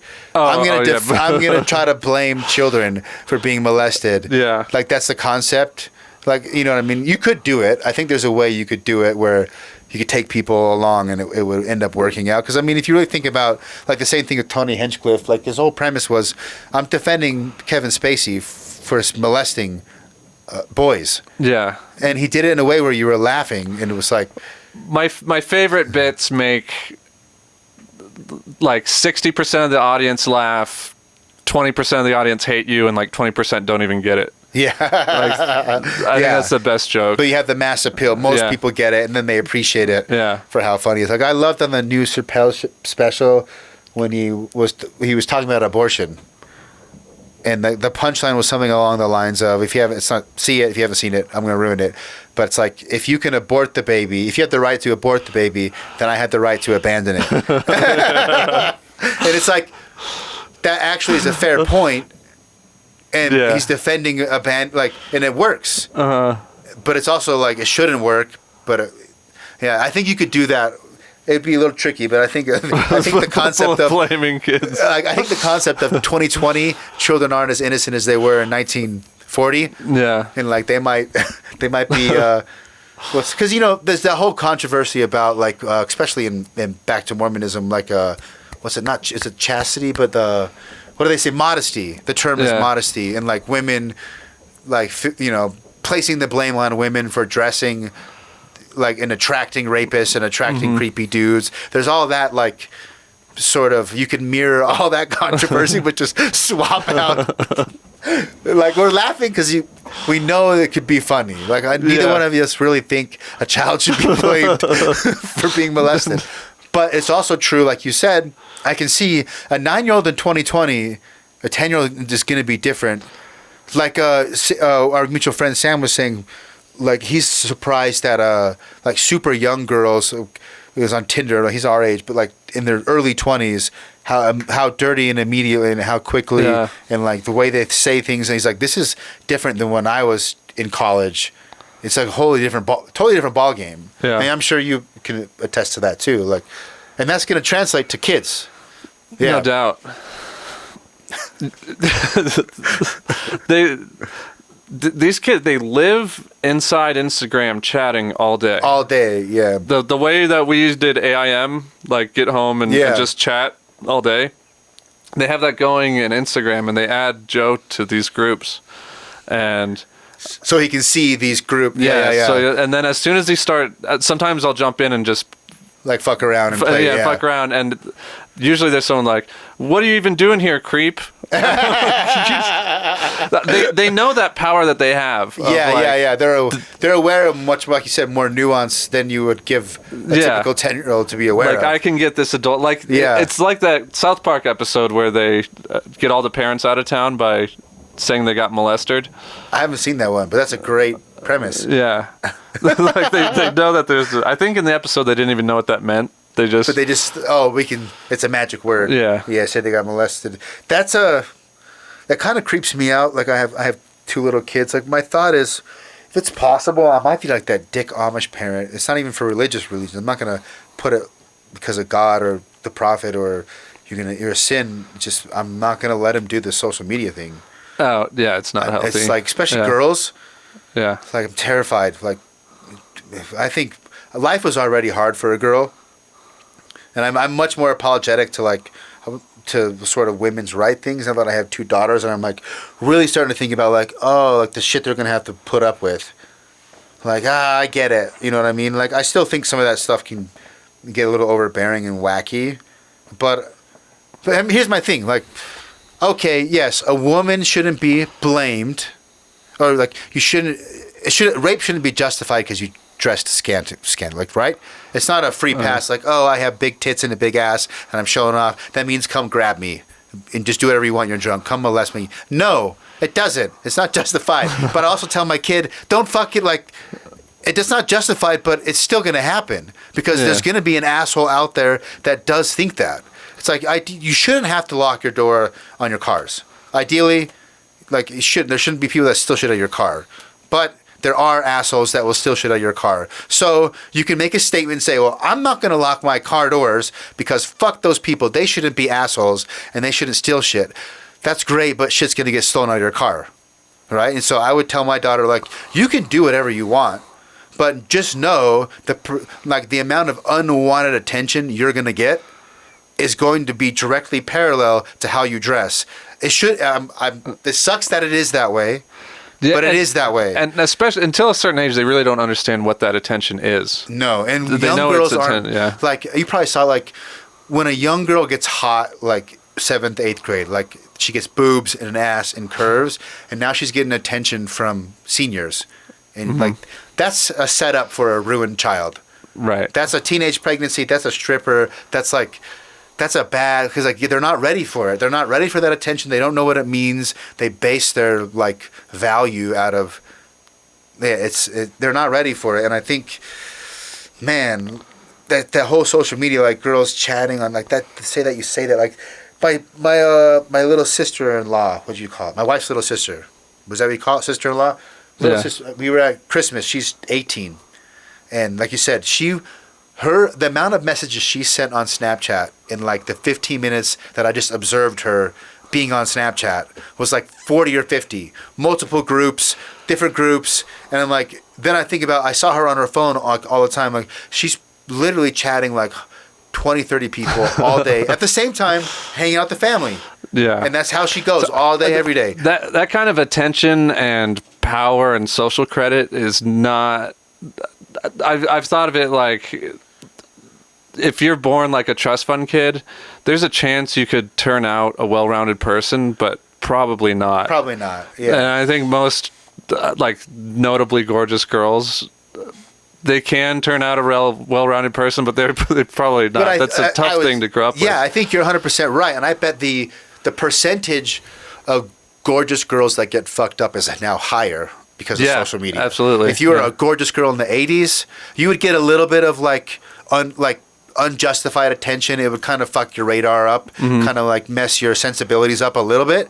But now, if you have the right ass, there will be 4 million people, and you'll be making millions of dollars for taking ass pics. Like Rogan has a whole bit about that, but like it's true. I like sometimes I look at it and like there's so many of them.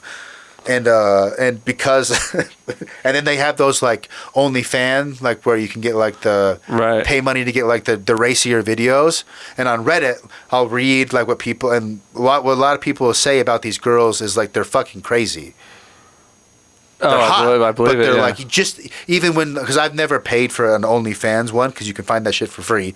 2, I've just paying for porn it's like I don't know. Doesn't compute for me. I would never do it. But I would like you'll read on forums or Reddit people talking about like, oh, I'm an OnlyFan for this girl, or like I'm part of this like behind some paywall, and so is crazy. And I've seen that same pattern with like a ton of different girls. Right. Yeah. You don't have a kid yet? Oh boy. No, 2 girls. I'm done. No, 2 kids is plenty, man. I was gonna ask what video game restrictions you would have put on them. If your girls got super into games, what would you? I would. I am a little careful. Like, I'm pretty lax. I was pretty lax until, because I thought I was underestimating how much my kids follow. Especially they're only 3 and 4. Okay. Right. So like sometimes shit will be on that's pretty adult, and I'm just like they're not gonna. They don't get it. Like it's not getting through. More gets through than you think. And so I've become a little more sensitive because they'll say things and like they'll ask or they'll do things and I'm like, oh, you're paying way more attention than I thought you were paying attention. So violence kind of like makes me nervous because my kids have had some like nightmares about like violent scenes they've seen. Okay. Or violent things they've seen. Like they understand like it's not good, and like they're just like their psyche's not ready to like grapple with the reality of like there's terrible things like people get blown up, people get tortured. Like they're not ready to what's the word, stew on that idea. What about even if it's a healthy, even if they're playing Mario and you're restricting time? Yeah, I do worry about screen time affecting their ability to focus. Yeah, because look, like the running gag with ADD is like everybody has ADD, And it's a real thing, but it's also for a lot of people not a real thing. And I think part of that is it's a real thing. I think that we're developing different. Like what it takes to function in society and what you have to navigate is different than it was for our parents. It's even more different for my kids, the next generation. Like the internet came to be while we were teenagers. We were there from like the birth, and we had like half our lives sort of like old school. Yeah. Have you heard the term exennial? Yes. Yeah. Which is basically that same idea. Analog childhood, digital adulthood. Yeah. And I think that even with only half, like I think we're better off probably.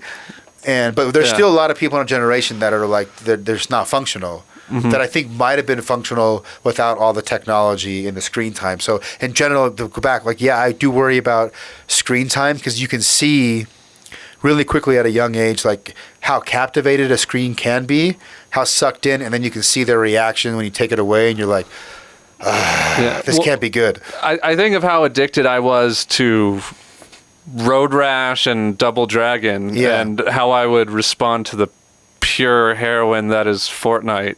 Like if you had Fortnite, if these level of games and playing online and or by extension social media in general. If I had Instagram in junior high, that can I don't even like I can tell you with great probability in like the 90 percentile range that would be a recipe for disaster, most likely. Yeah, I know it just you put like junior high is so weird and awkward and like. Now you're connected to everyone and everyone's talking shit on everyone. Yeah. You can't get, like, people made this point on podcasts. You go home, you don't get away from it.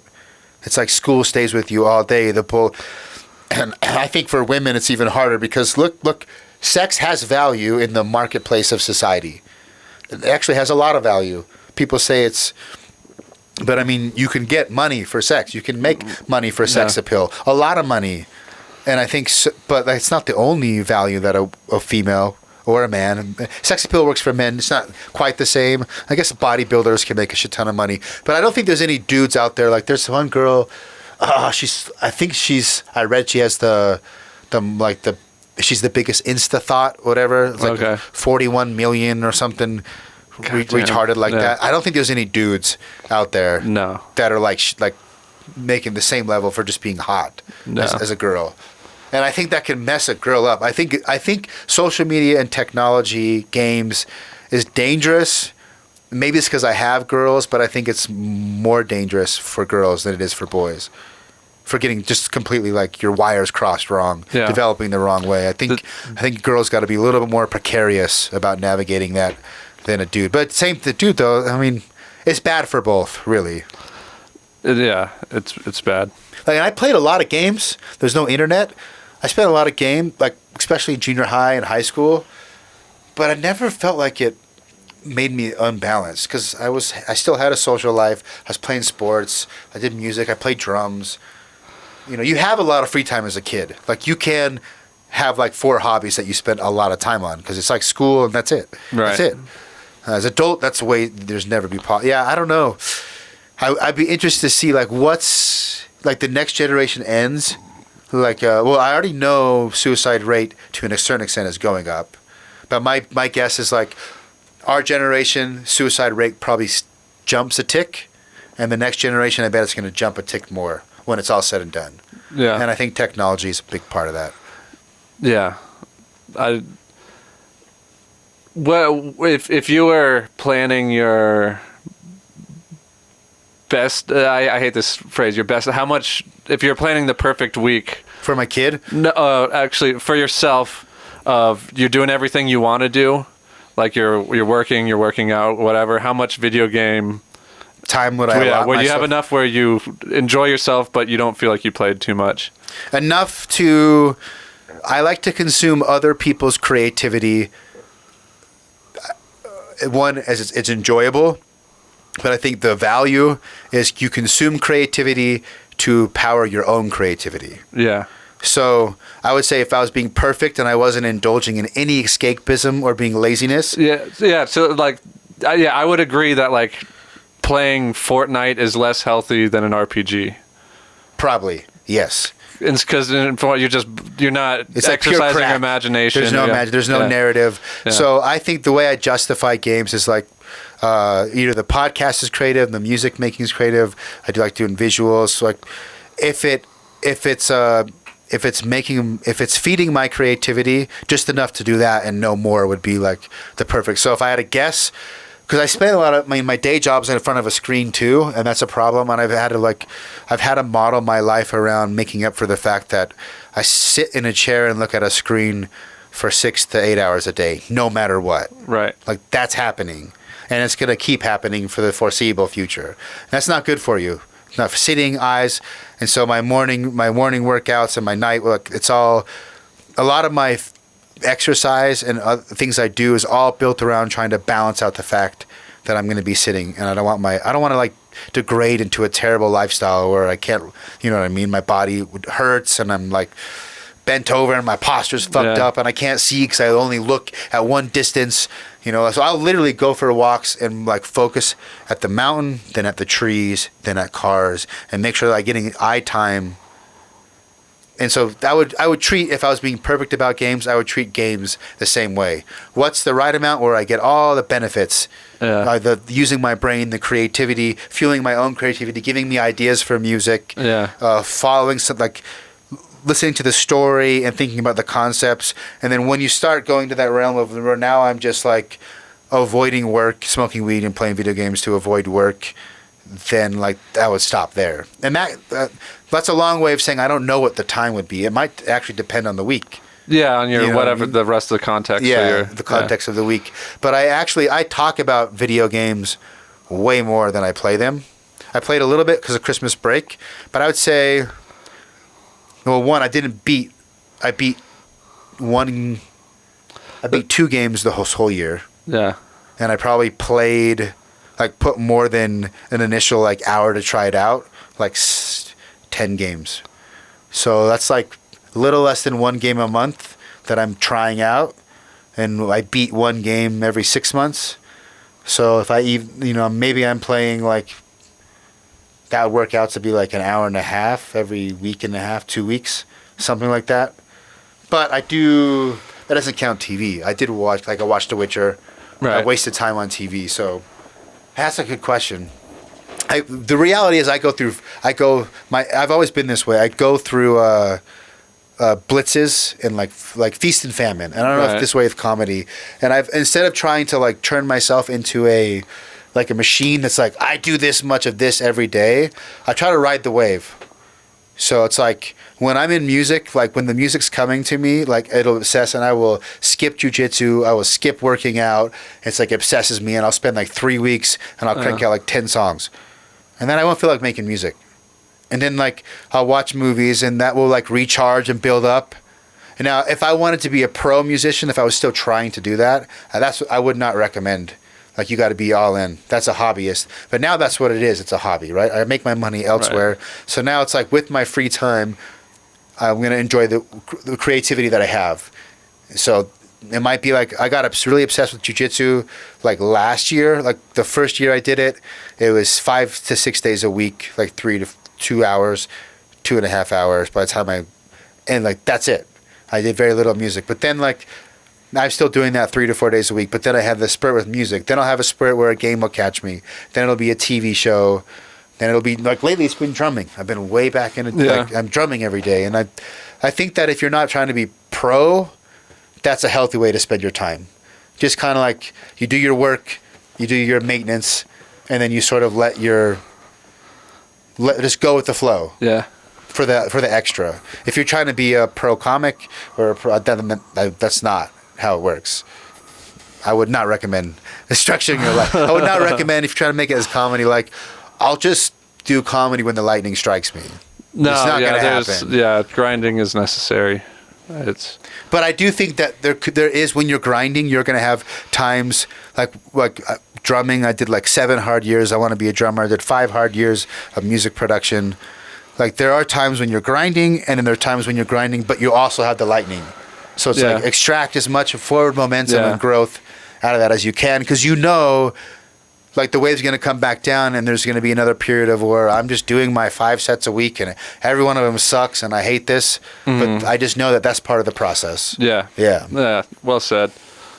When I first got my Switch, there's a lot of waiting around, especially when you're doing open mics and not shows when you don't know when you're going to go on. Yeah, just killing time. Yeah, so I thought I was going to use it, and then I started playing my Switch a lot, and then I was like, God damn it, the most constructive thing of going to these mics is the networking. Yeah. So stop playing Switch. You need to pay attention and like paying attention, talking to the people. It's not just your set that's bringing you value. Yeah. It's watching the other sets, observing, seeing. That makes sense. That makes a lot of sense. Yeah, I think that, I don't know how a comedy's obviously like a hardcore grind. It takes a long time just to get a solid minute. And like you said, your standard of quality also increases. I don't know, man. Like, I think you could argue that it might be good to like take a thought out break every once in a while, to let things settle. Because I have noticed sometimes when I get obsessive, like drumming, I'll be obsessive for like 4 months, right? Yeah. But then you get so obsessive, you kind of fall into like a routine where the quality of the practice, the quality of the drilling is not as good because now you're kind of like doing the same thing over and over. That like taking a break for a week and then coming back is good, but I don't know. I've heard other, like Rogan say he can't take more than like a week break and then it's weird. Is that how you feel? Yeah. Let me take another quick leak. We can probably wrap up. Cool. We're at an hour and a half. Oh, wow.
Welcome back. Is your bladder relieved? Yeah. Feel much better?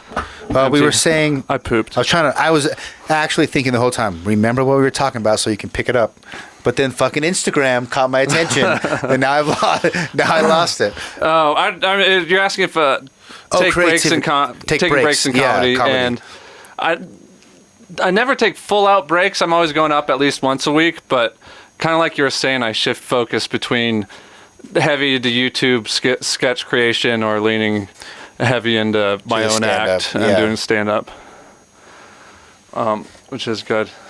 But I was thinking I had written on there, I made a list of notes before, and I wanted to complain about modern systems updating.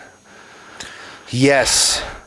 It's ruined so many games. You could do a whole bit about that because it always ends up happening. Like you get excited for a game, you get the update, or the worst is like you take a break from a game. Yeah. You come back to it. It's like, oh, I got to do a system update. Oh, I got to do the game update. Now I'm waiting 45 minutes, and I only had 30 minutes to play the game in the first place. And especially living on a boat, my marina has Wi-Fi, but it's so slow. It's so slow. And so that's a big deal for you. Yeah, it's a lot of gaming sessions have been messed up. Or even at I have one buddy we meet to play Madden somewhat regularly. So we just every time we play the game, it's one-on-one exhibition. Like, it's the same game, but there's been many times it needs to update for a half hour before it'll let us start the game. And I don't even like the home menus. Like, I don't want to open up my Xbox and see a Mountain Dew ad and have to click through a bunch of tiles to open my game. It's so many more clicks to start the game than it used to be. I mean, I remember my uncle bitching about the PS1, and I was kind of mad because he was right. But I love my PS1, but I got a 64, and he liked the 64 better. He'd come over and hang.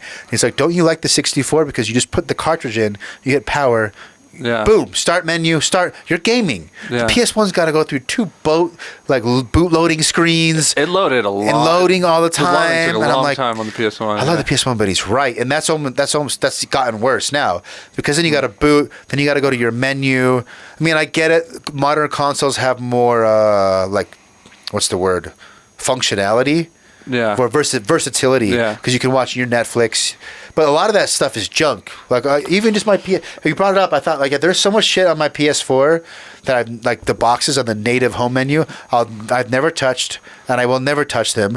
But you can't even uninstall them because they're, like, baked in, right? Yeah. The photos. There's a photo mode on my PS4. I have a phone and a computer. I'm not going to store and browse my photos on the fucking PS4. Why is it there? Yeah, exactly. Yeah, I don't need 6 devices attached to my TV that all can play Netflix. Yes. I just wanted to game and get. And I wish you could even put in Call of Duty and have a shortcut where it'll say, like, do you want to open into your campaign? And you just turn it on and it just opens right into your campaign.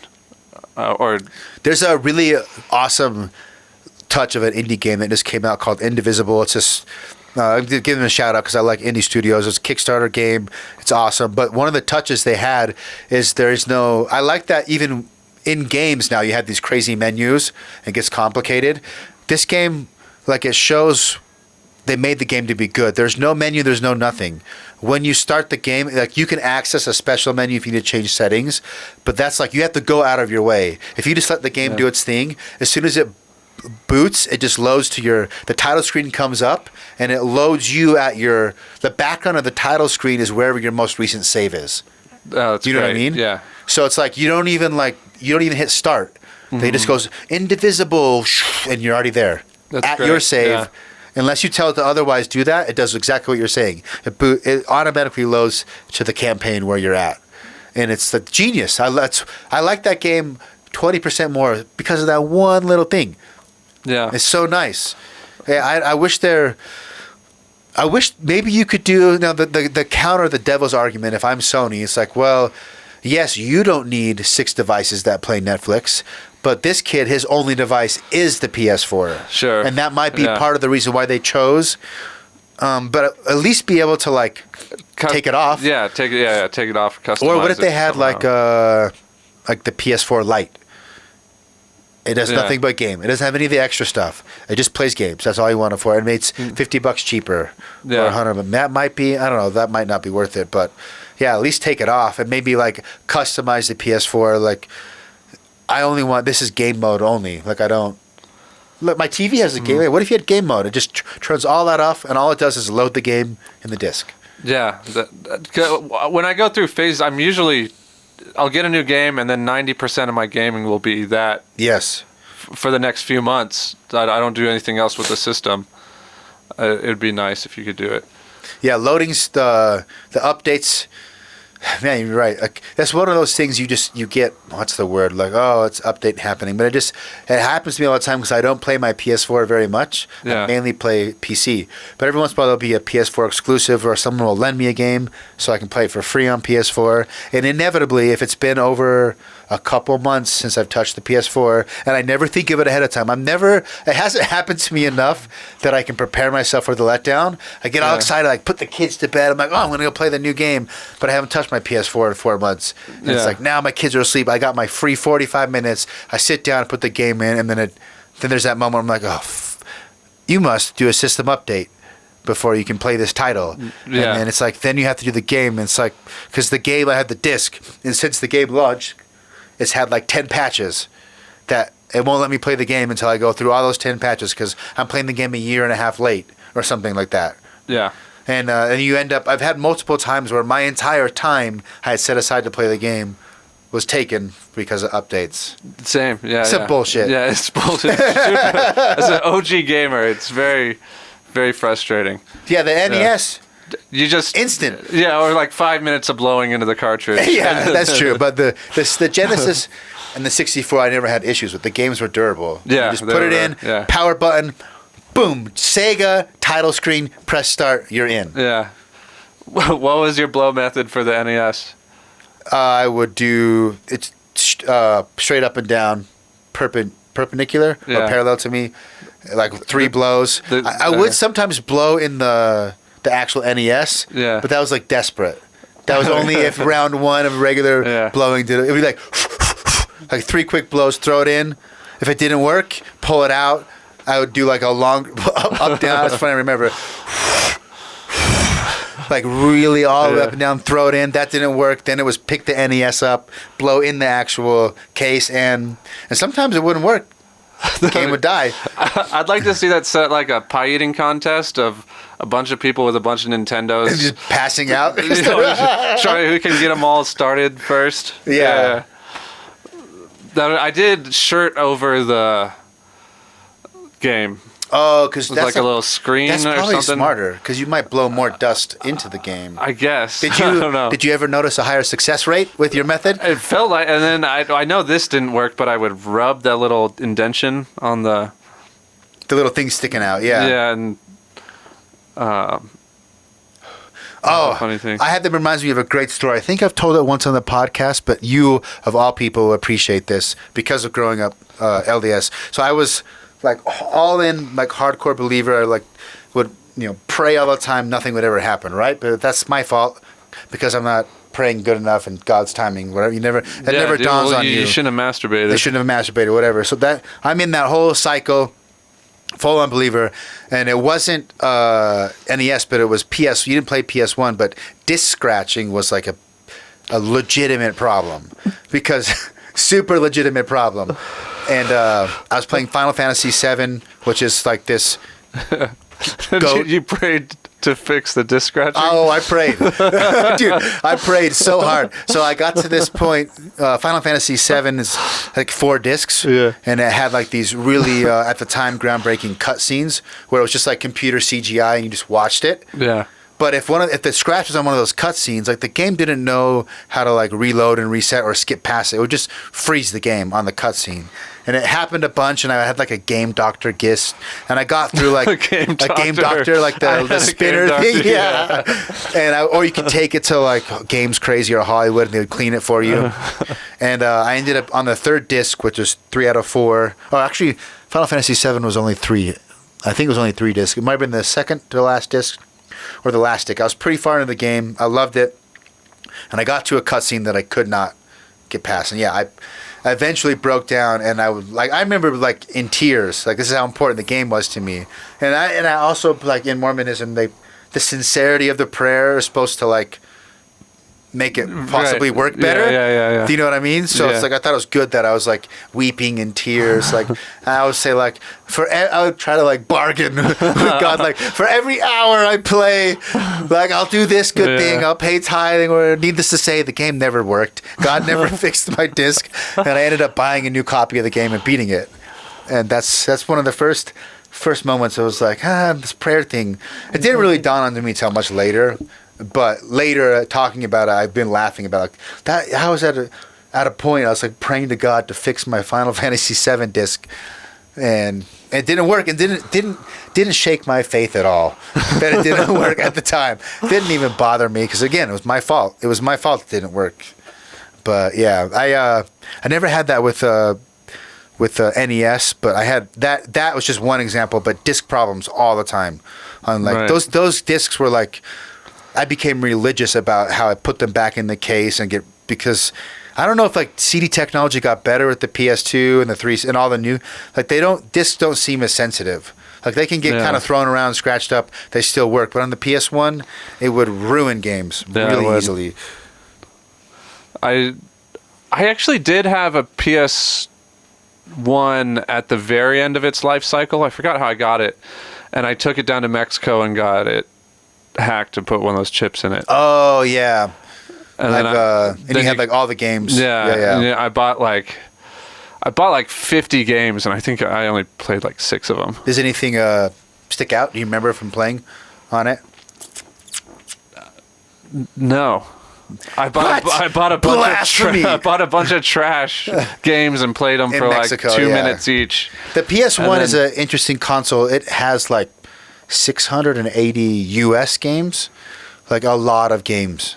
Yeah. The games were cheaper to make then, and it was like this weird middle ground where there's a lot of trash, but there's also a lot of amazing games. Yeah, I guess in Mexico you might have had like some. I think the PS2 came out shortly after or something, and I got it early on. Like I upgraded systems like a month or 2 after I did that. Okay, so yeah, it was super late. The PS2 I want to say launched in 2002. 2001. Yeah. It was hard to get at launch because I had a DVD player, and that was like the big thing. It was a game and DVD player. I knew people who bought it just was like, well, we don't even game, but it was an affordable DVD player. It was affordable player. DVD player, and it's a game on top. If we want to get games for it, we can. Yeah, that's too bad because the PS1. I mean, like, is that your? That's console? my thing, man. That's like it's like we both smoke like. I'll never get back to smoking weed like it was the first year I smoked weed. Yeah. Like it was amazing. Like something about being young and everything was this crazy adventure and it was pure fun. Like that will never happen again. And I've also had to accept like with video games, like the magic of the PS1 for me will never happen again. Just like the magic of certain bands. You know what I mean? A band's never going to affect you like it did when you were 14. When you find that band that just. Yeah. It's just that age is over. I think the whole thing of this and nostalgia is like that's the whole thing of nostalgia is this weak attempt to get back to the magic of that age. Try to like rekindle something about like a game when you're 14 that has the story that hits you, or the book, or the movie, or the band that you worship, and everything. You read all their lyrics and you worship the front man, or you worship the just. That doesn't happen anymore. And I think that's what we're trying to get at. Seeing Jenna Jameson for the first time. Dude, she was some next level. Yeah. I remember, she was. I didn't have like a ton of access to porn, obviously, but I remember kids talking about Jenna Jameson, and then I remember seeing a picture. Actually, that's funny. You brought it up. I remember where I was, and I remember she was in a pink bikini on the beach. And I'm like, that's Jenna Jameson, and that's why. Like, I see what the hype's all about. Yeah. Did you watch wrestling when you were a kid? WWE, WWF, a little bit. Yeah. Oh yeah, those. She was part of that, wasn't she? No, I don't. But they had Sable. That was the one. She was their blonde bimbo. Yeah. Yeah. WCW versus NWO Revenge. The game. It's a 64 game. 64 game. Yes, I did play that. That was a great wrestling game. I remember, actually, now that you brought it up, I remember arguing with a kid that wrestling was fake while playing that game. Yeah. And he thought it was real, and I thought it was fake, and we were getting heated. But the game was fun, nonetheless. It was the first gameplay that I played that played like, or it was the first wrestling game I remember playing that played like a sports game where the gameplay was good, like the punching and going in for grabs and stuff is good for competitive playing. I wrote up a big long. I wrote up a thing on IGN, to how to do different variations of one of the guys' moves. You wrote like a FAQ, like moves listing on their forum board. Yeah, you went all out. I was like super. Like I took my time and then like tried to make it good. I think that was the first thing I ever wrote on the internet. But that game was. That makes me remember GameFAQs. Like I remember I played a lot of RPGs, and I would read essentially the same thing. Like they were user made like walkthroughs, tutorials, and then you go on GameFAQs.com and they'd be like, this one has 4,000 reviews, all 5-star, and people would put in. I mean, now that I'm a little bit older, and I understand what it would take to actually like write something like that for some of those games, probably people put in hundreds and hundreds of hours to create those. Oh, I mean, how long did it take you to write one move list for like one dude on a wrestling game? Hours for sure. Yeah. Hours for sure. I got a good question. What is the thing you looked up how to do in a game on the internet that you most regret? Does that make sense? Like looking up a puzzle. Dark Souls, Ornstein and Smough. There's like this duo. Dark Souls known for being really difficult. Yeah. And kind of like, what's the word? Masochistic. Like Yeah. indulging in that. Like I hate this, but I love it. But I hate it. But it feels really good when I finally, because I went through so much pain to get here. And they ride that balance. And like if you're in the Dark Souls is almost like being a Dark Souls fan, or now they call it Soulsborne, because there's a game in that similar game called Bloodborne from the same creator. It's like its own little cult. You see, even online, it's like Souls fans are like Tool fans. Okay. Like they get like most people who are Souls fans will say Dark Souls is the greatest game ever made, and if you tell them anything otherwise, they'll get offended and super pissed, and they'll look at you like you're like less than intelligent. Like you just don't get it, because Dark Souls is and I'm a little like that, but not full on. So anyway, that's why I didn't beat that boss. So part of the game is beating the game with no help. The game purposely is obtuse. Like they design it in a way where there's no exposition, where you watch all the narrative and the lore and understanding what's going on is done by paying attention to the environment and inferring things and reading descriptions and putting it together. There's no tutorial on how to play the game. The game has a really robust like stat system. There's like 20 different stats you play with, and there's all these weird rules, and the only way to find them out is by just trial and error. And they even bake in dying and coming back to life into the lore of the game. Like all the mechanics are baked into the world. So much thought has been put into the game. They do all this stuff, but then they don't hold your hand. Like you can miss all of it. You can beat the whole game and miss like all the intelligence that was put into the game. So it has this. That's basically preface. It has this cult following. If you're part of the cool kids club, you beat all the bosses without summoning or looking up help. So each boss, you have the ability. You can summon someone else who's a player, and they can come into your world.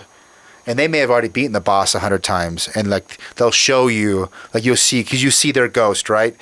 And then like so, basically for Ornstein and Smough, I summoned people and went online because I didn't have what it takes. And it's like that one out of all of the boss, like the rest of them I did. Yeah. But it's like the one that I didn't have what it takes. It broke me. I was like, fuck this. I've tried it like 50. Fuck it.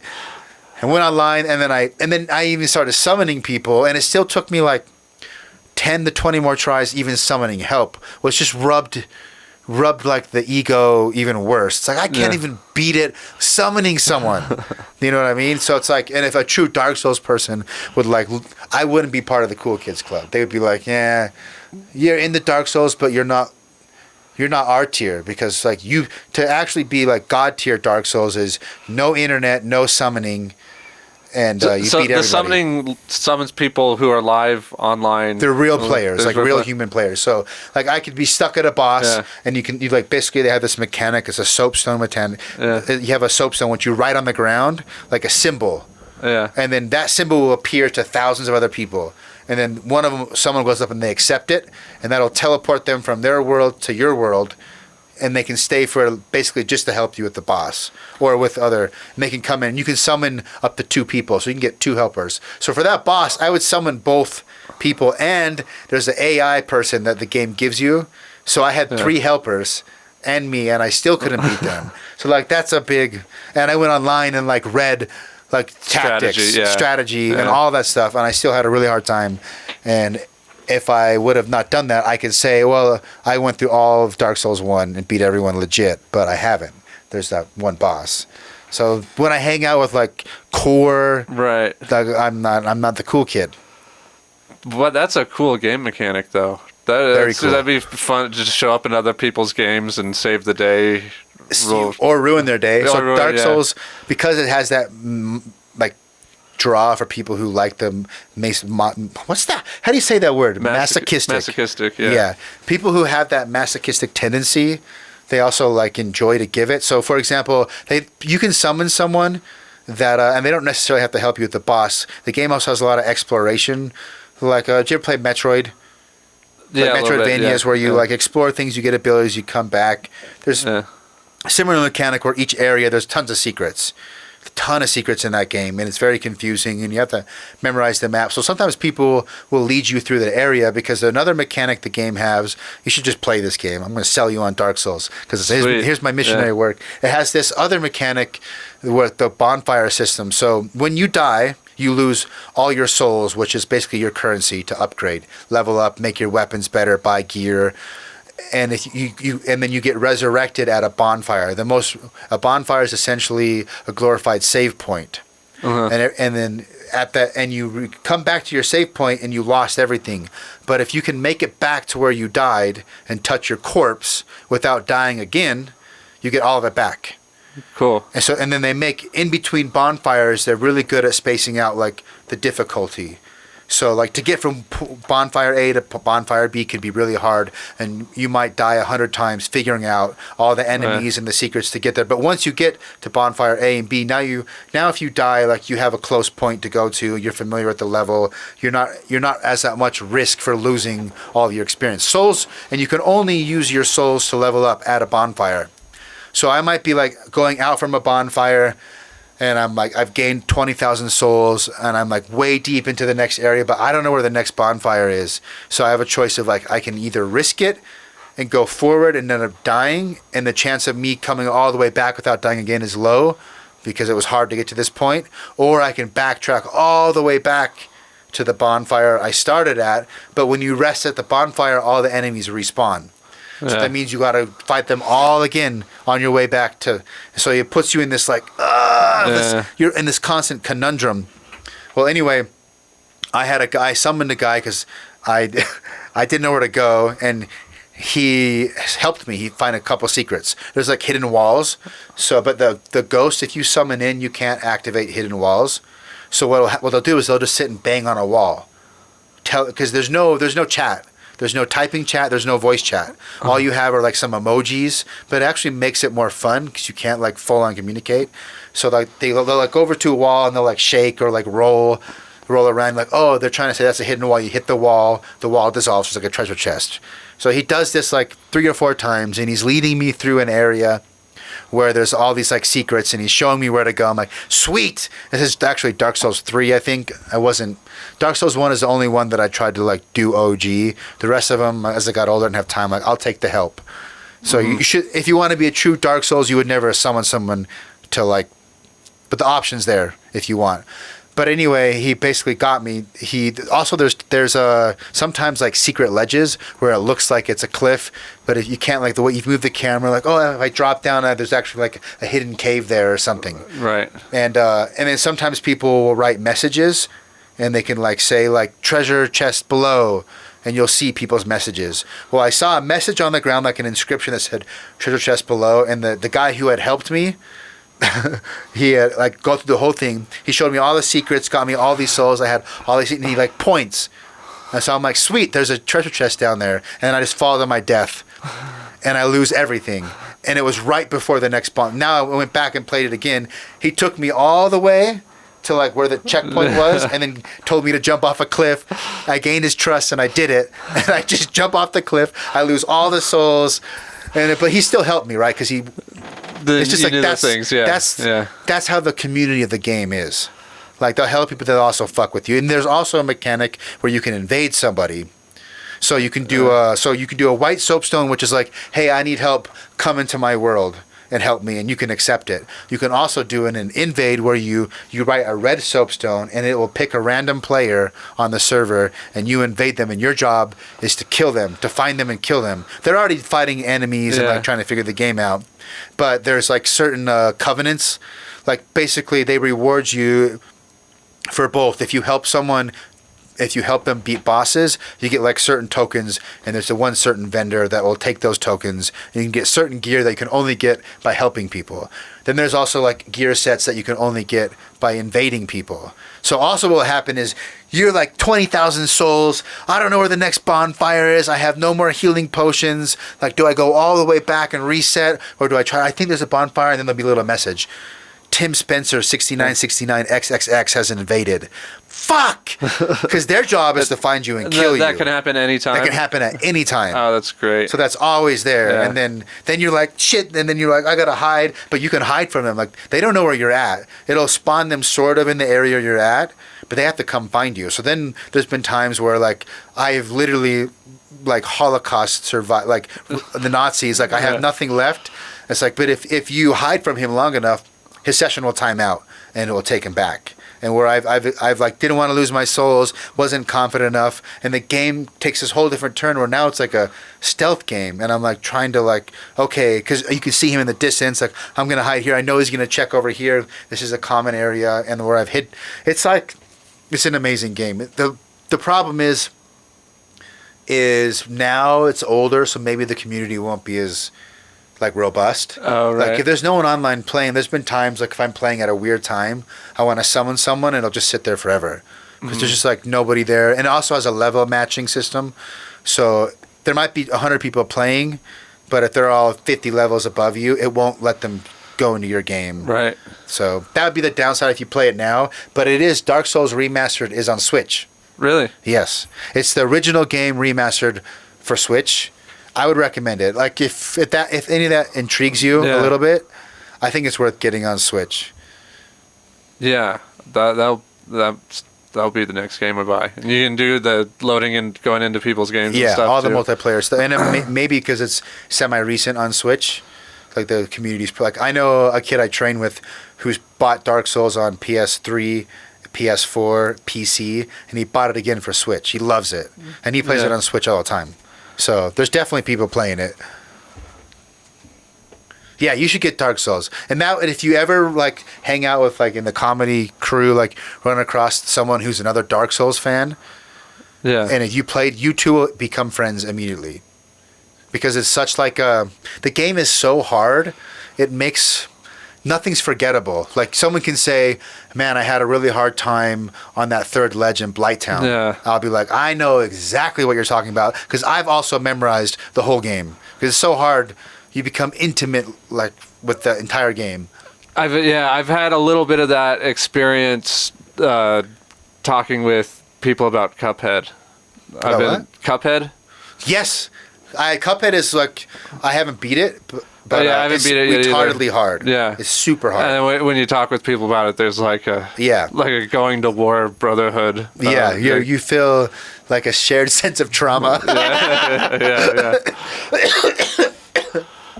Yeah, Cuphead. How far have you gotten Cuphead? I haven't gotten far at all. Not far at all. The second or third island.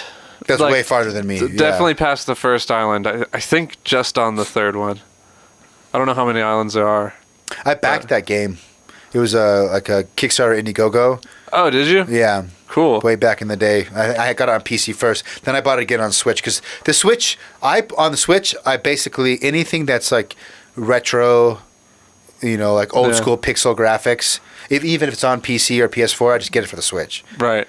And if it's like a, if Breath of the Wild was on PC, then I would get it on PC. But I don't really get like 3D games. But all the 2D games, like Cuphead's one of them. Like I already own it, but it's better on the Switch. Yeah. There's an awesome. I don't know if you like Contra type like shooter games, side scroller shooters. There's one that's satire. It's called Valfaris, and it's all like. Do you ever watch? What's that TV show on Adult Swim? It's the metal band Deathlock. And it's all like Metalocalypse or whatever. It's kind of that humor. It's all like satire on how retarded and epic and awesome metal is, and just exaggerated everything is. So you play like this sci-fi, what you call like Viking warlord that goes back to his planet, which is a metal like alien race that's all based, their culture, everything is based around metal, and the planet's been taken over by aliens. And then every time you get a power up, like you play your guitar and you headbang, and everything is like based on Metal. It's just like a good side scroller, like sit down casual. You can beat it in like 4 hours, but there's like a bunch of humor behind and making fun. If you think Metalocalypse is funny, then you'll think this is funny. Yeah, I imagine good metal in was that metal in the last Doom game? Or the music? Yeah. It's like Mick Gordon did the soundtrack, one of my favorite soundtracks. It's like glitch industrial with like rock and metal. That soundtrack is all over the place. Yeah, it really worked. And the new Doom game overall. Yeah, but for that game, and then you like chainsaw someone, get all the ammo. I liked the mechanic in that game because you got rewarded when you were gonna die. You didn't want to hunker and hide. You actually became more aggressive because then you get the health pickups by doing the melee kills, and so it made this weird mechanic where like when you were about to die, you had to put the pedal even harder. Right. You had to hit and then coupled with that soundtrack, my blood, like my heart would be pumping playing that game. It's awesome. Yeah, that was really well done. Did you play it on Switch? No, my buddy let me borrow his Xbox for a week or two, and I almost beat it enough to where when it came out on Switch, I didn't feel the need to buy it. Didn't feel like getting it. Yeah. There's if you want a shooter game on Switch, the other same company ID, same engine ID, Tech 5, is Wolfenstein. Wolfenstein has been ported to Switch. I don't know if the Switch port is amazing, but I played it on PC. It's a decent, kind of like if you want to, it's only single player. It's a campaign. So if you want to do like a Call of Duty type Nazi campaign shooter, that's good. Other than that, I only play like Switch, like indie games. No, you're not the Nintendo IPs? I don't own Mario Kart. I don't own Smash. I don't own. It's only like random indie games that I have on Switch. Interesting. I'm a sucker for, like I said, PS1. I like 2D games and I like pixel art. Like I don't get sick of it. Like you can feed me more Metroidvanias. Like that, you could give me that same type of game 100 times over. I don't think I'd get sick of it. It's just like that. I like it a lot, and there's a million of them on Switch. Right. So I just get them all. And yeah. I get them all. I play like 10% of them, but I just like knowing I have the other 90% should the opportunity arise. Yeah, I want to get Smash. Maybe people have talked a lot of they said a lot of positive things about Mario Kart on the Switch. Yeah. So I've thought about that with my kids. Like that might be a fun one because it has like a auto mode, like where it kind of helps steers for you. It's really good for kids. I think that'd be good for my kids. And Mario Party, I play Mario Party a lot with my niece and nephew. Do you play like locally, like all your Switches together? Yeah. That would be fun. I have some fond memories of Mario parties at like family get-togethers when we had a Mario Party game in the 64. You can't play Mario Party by yourself. No, but it's great. I think it speaks to good design that my 4-year-old, or no, not 4, like 6 or 7-year-old nephew, me, and my 65-year-old mom can all get together. Can all play and great design. Genuinely have fun. Yeah. Have you seen previews for a game coming out on PS4 called Dreams? No. It's the same people that did Little Big Planet. I don't know if you ever got into Little Big Planet. I know the game well. I only played it a couple times. Okay. But yeah. I didn't play it that much either, but what I do know about it is the content creation system had a really robust community, and they had thousands of levels, like really high level quality. Yeah. Well, but that was all like kind of built into this new game they're making called Dreams is like a video game creator, like an assisted video game creator where you're a 16-year-old kid or a 7-year-old kid can get on and make a video game. Because the game is all designed around helping you make a video game, and the beta already has like thousands of games that people have made, and they're surprisingly good. And I think that's like another like if you can give someone who doesn't have any game dev experience a game about making games, and then 60 hours later they have like their first game finished and it's workable. I think that could be. I don't know. It could be. I don't know if it's going to be this game. What I'm trying to say is like the next Fortnite, right? Because whenever someone nails down that user-generated, where Yeah. now you have endless user-generated content that's fun to play, and everyone wants to play it. That becomes like a Facebook or a Google. It becomes its own. And I think this game might do it. I don't know. I might be hyping it, but it could be a flop, or it could become like the new. Is it Everyone's on it. What was that one thing for? I think Ryan's Chest or Taylor's game or some sort of sandbox where people make games. Ryan's Chest? That does not ring a It was bell. like Fred's game, or it has some sort of plain name like that, or like It was a game about making games. yeah, some sort of just. Do you remember what console? No, it's a PC thing. Where So, PC. I know there's Game Maker. something like that. It's making game making games PC. This is bringing up like traditional video games.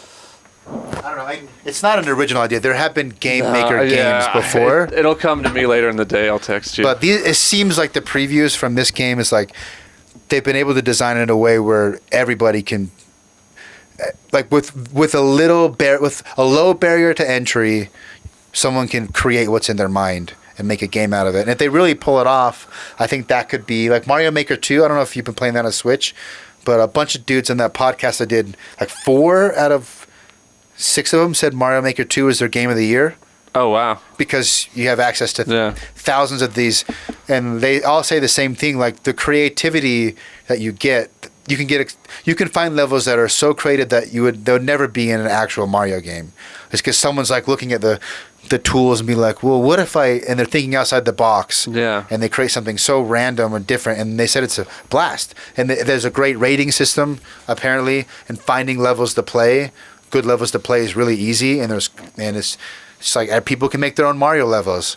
I think if That's you know cool. that for games in general, that's like that might be the next Fortnite type thing. Anyway, I'm hyping it. This game Dreams is coming out, and they had the studio has the experience kind of doing it with Little Big Planet, and I know it was a critical success and it was praised for its creation tools, and that might be it. So it's coming out like next month or 2 months on PS4. Sweet. Could be. Yeah, the hive mind is powerful. Yes, the hive mind is Yeah. powerful. If you can tap into that in a way and then make money off it, like imagine if you had like everyone's on it, everyone's playing it, and now you're doing Netflix, like to have access to all of these millions of user-generated Right. games. It's $2 a month, Yeah. or something on top of buying the game. Like, it will happen. I think it may not be this. It may not be this particular iteration, but the idea of a user-generated video game market. Yeah. Like where someone creates, like you're not paying for a game, you're paying for access to all of the user-generated games. I think that will. Someone's gonna do it. Right. Yeah, I think so.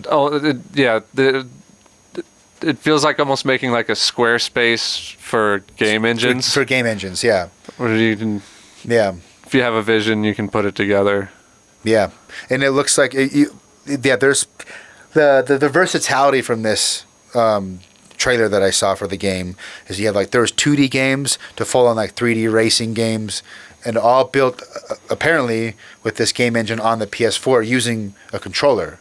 Cool. Like, think about like how Yeah. limited that it would have to be, and you'd have to design it in a way where it's actually fun and intuitive to build the game. I don't know. They might have pulled it off. Like I've been playing this game called Planet Coaster. You design theme parks, Yeah. and then you can like possess one of the people and actually go through your own theme park and ride the rides. And I spent probably like the first night I played it, I started at it was a Friday night. I had time. I started at like 7:30. I put on a couple podcasts, and like 4:30 in the morning, I like looked at my clock. Like, oh, I've been gaming till 4:30, and all I did was work on building paths, just trying to like lay out a theme park. Like, and I think that when you get 1 million people getting into that, I think you get some of the best video games. Like, what am I trying to say? The lower the barrier to entry is for creativity, the better content you're going to get. You're going to have to sift through a bunch of shit, but as long as there's good like filtering tools, and like Reddit voting systems, you're gonna get better content than you'd ever get, probably than the biggest budgets in the world. I guess bite-sized content. You're not gonna get like a feature film, Right. but yeah, I don't know. I'm thinking about that real time and really high. There was a game besides Mario Maker 2. Damn it. What was it called? Spore? Was it Spore? I remember Spore. Yeah, I think it was Spore. I remember that huge hype with Spore before Huge it came hype. out. The then same kind of idea, a like you letdown. start your own civilization from bacteria, Yeah. and then kind of create. You can create anything. Allegedly, you could create. And then everyone just made dicks. Of course. Gorgeous walking dicks. Some with 2 legs, some with 8. Did you ever follow the No Man's Sky hype? In that whole thing. I loosely followed the drama. Yeah. And it's supposed to be actually finally good now. It's apparently like everything they had sort of initially promised has eventually been built. But Yeah. it's 2 years after launch, I think. Yeah, that was another one of those huge expectations. That's a good question. What game have you been most disappointed in? Like you were stoked, you played and you were like, this fucking sucks. Oh, that's a good question. The first one that comes to mind, ODST. Halo ODST. Yeah, it was just how short it was. The gameplay was fine, but Did you play Reach before, or did Reach come before or after ODST? I don't remember. I think it was. I think what did it go? ODST Halo, was Halo first. 2, Halo 3, Halo Reach. Then Or- ODST, Halo 3, Oh, colon ODST. Because Halo Reach is a really short campaign too. But I don't remember people complaining about Reach being short, so maybe ODST was the first one. Yeah, I and think it people were was. kind of taken by surprise. It was. I think it. I think it was. I think it had Halo 3s, maybe 2s, but it had one of their multiplayer with all of the DLC. So if you hadn't bought any of the Oh, you felt cheated, kind of. yeah, if you had never 'Cause you bought bought that, everything yeah, if you had on never 2. bought that DLC, it was probably worth it. It's probably worth it. Yeah. But the campaign was so you very spent all the short. money to get mainly DLC you already had spent money on Halo 2 or Halo 3, Yeah. whichever one, and you got like a 4-hour campaign for the price. Right. Yeah. For 60, and I think 4 hours would be generous. And I think it might have been one of the first ones where you weren't Master Chief. You weren't that. You were ODST Yeah. drop. I was like, the lore was they were like not as powerful as the Spartans, but they were like the elite drop ship troopers Right, yeah. or something like that. Yeah. Yeah.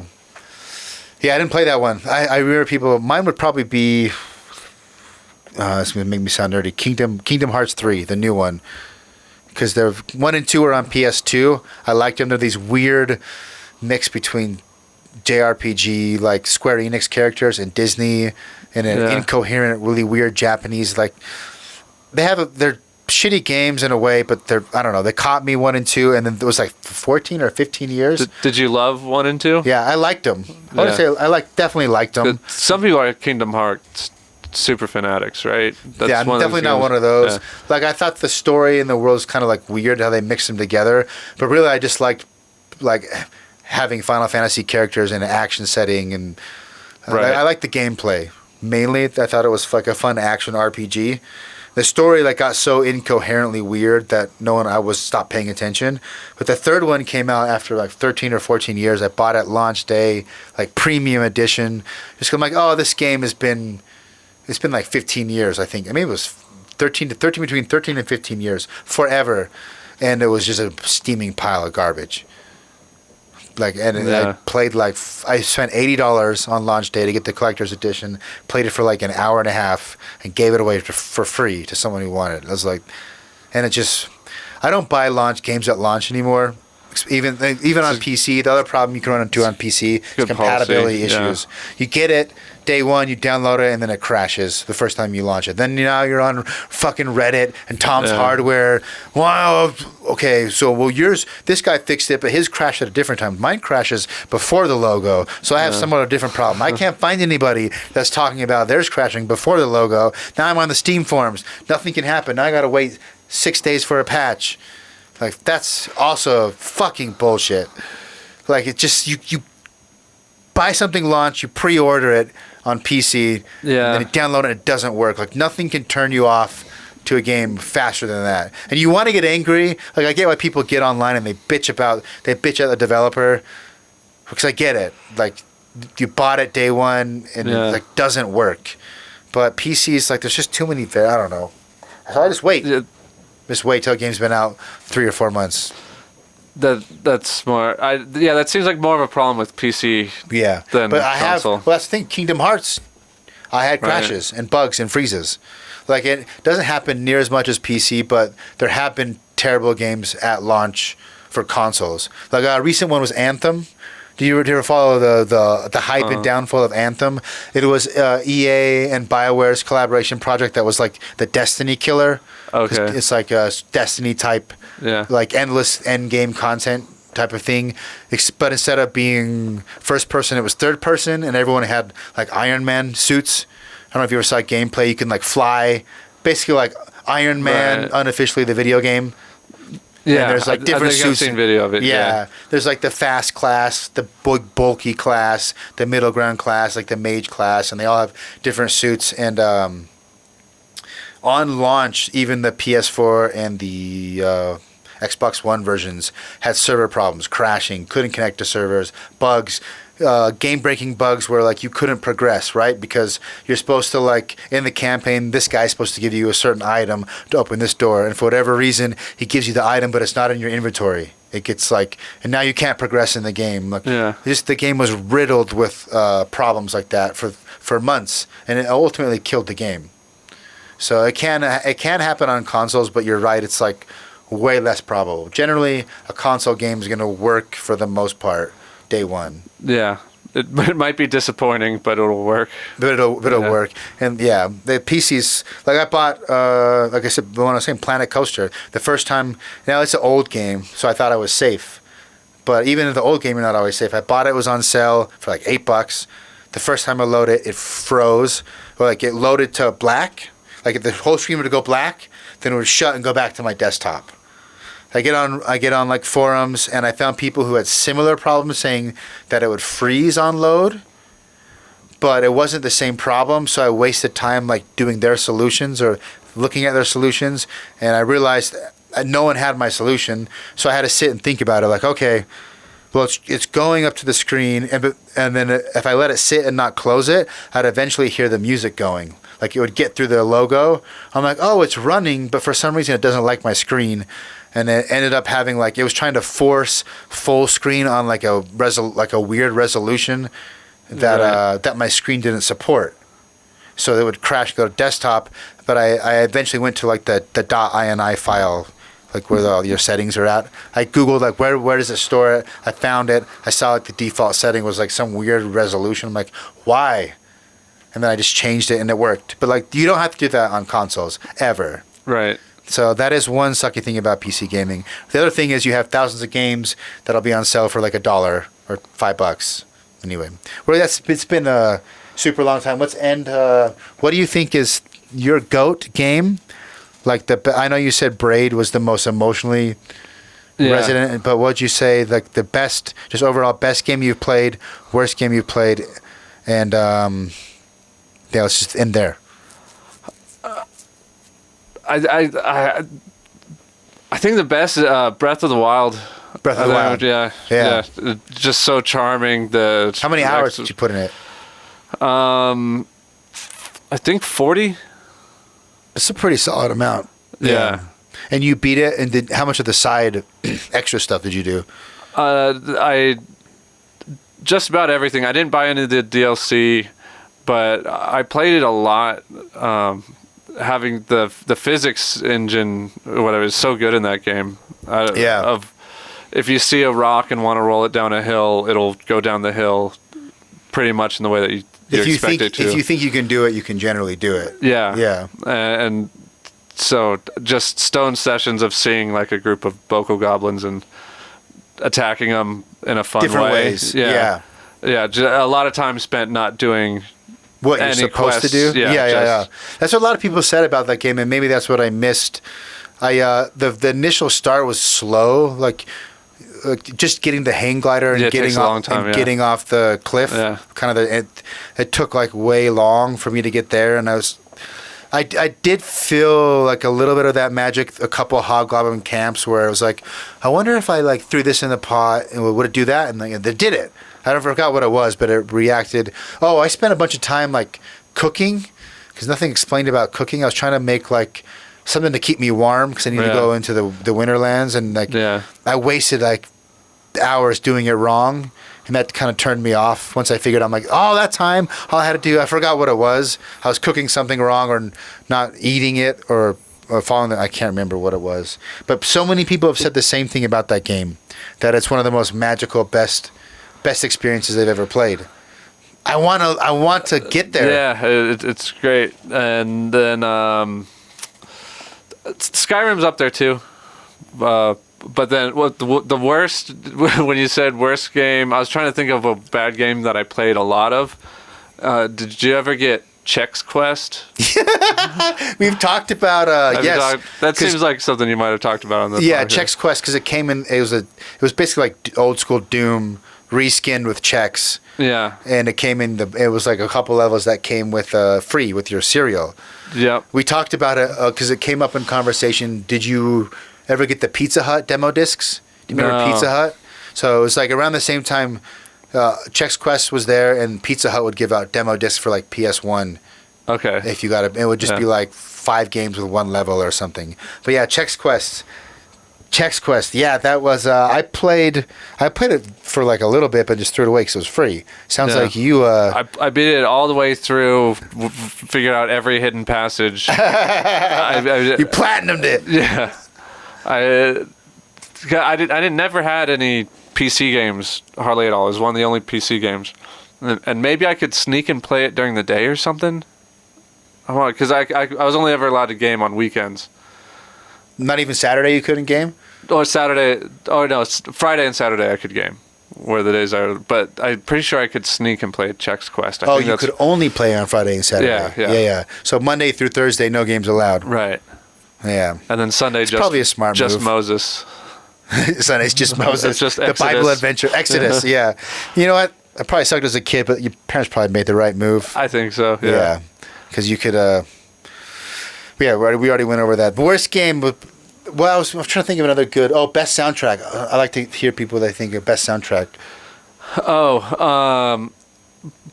Braids was good. That's probably the only... That's one of the few games that I have that I listen to it. Outside of the game. Outside of the game, with some frequency. I still listen to that.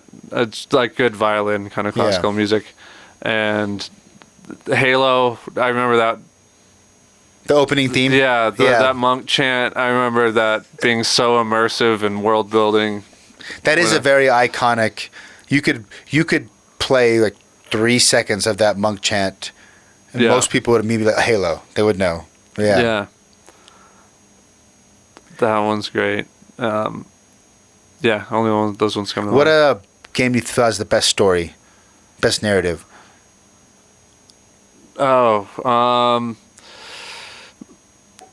Metal Gear Solids was really fun, but crazy. Like, I don't know understatement. what schizophrenic wrote that. Hideo Kojima. He's like a legend.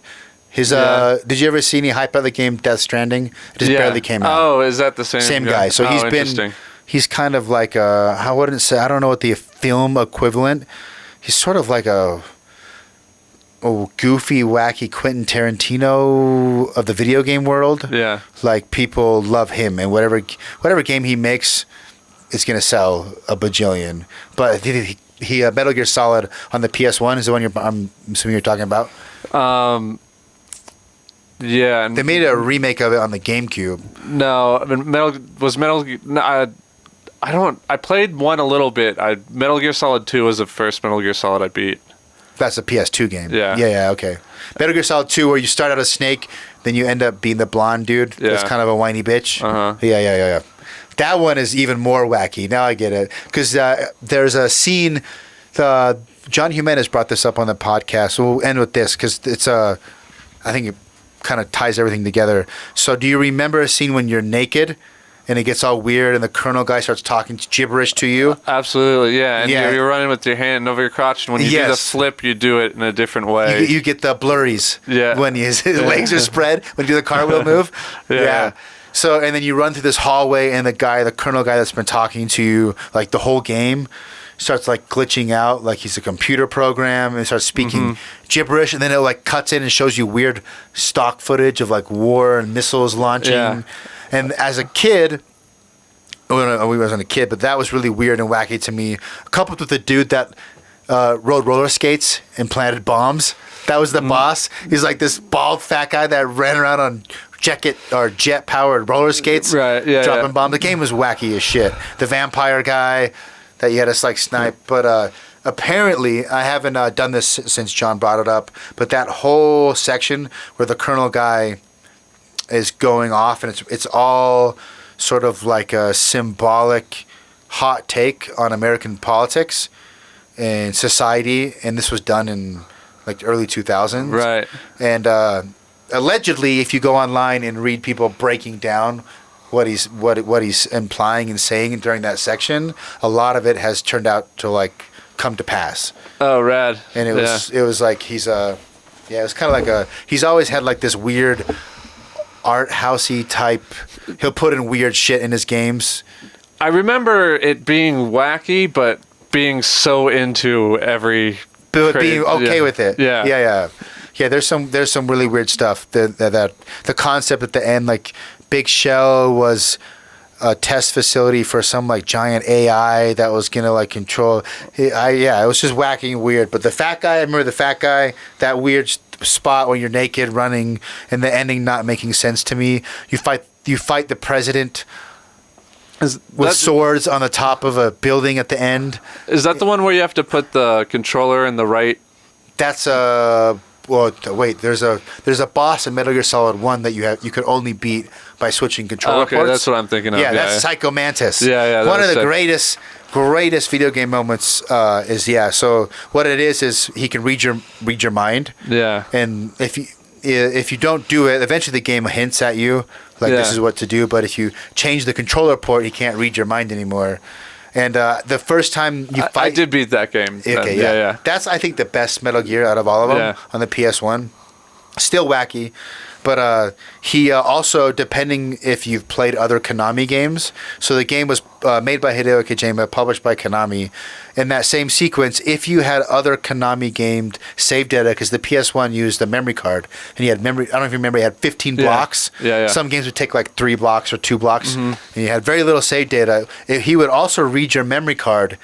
And if you had if you had other Konami games, because I think legally he couldn't comment on games they didn't own, but if you had other Konami save games, he would like comment about it and would know weird. So I remember my favorite game of all time is Suikoden 2. It's like this nerdy Japanese like Game of Thrones, anime Game of Thrones on PS1, and I put hours and hours and hours into that game, one of my favorite games. And the first time I played that game, he's like floating there and he goes, "Oh, you like Suikoden?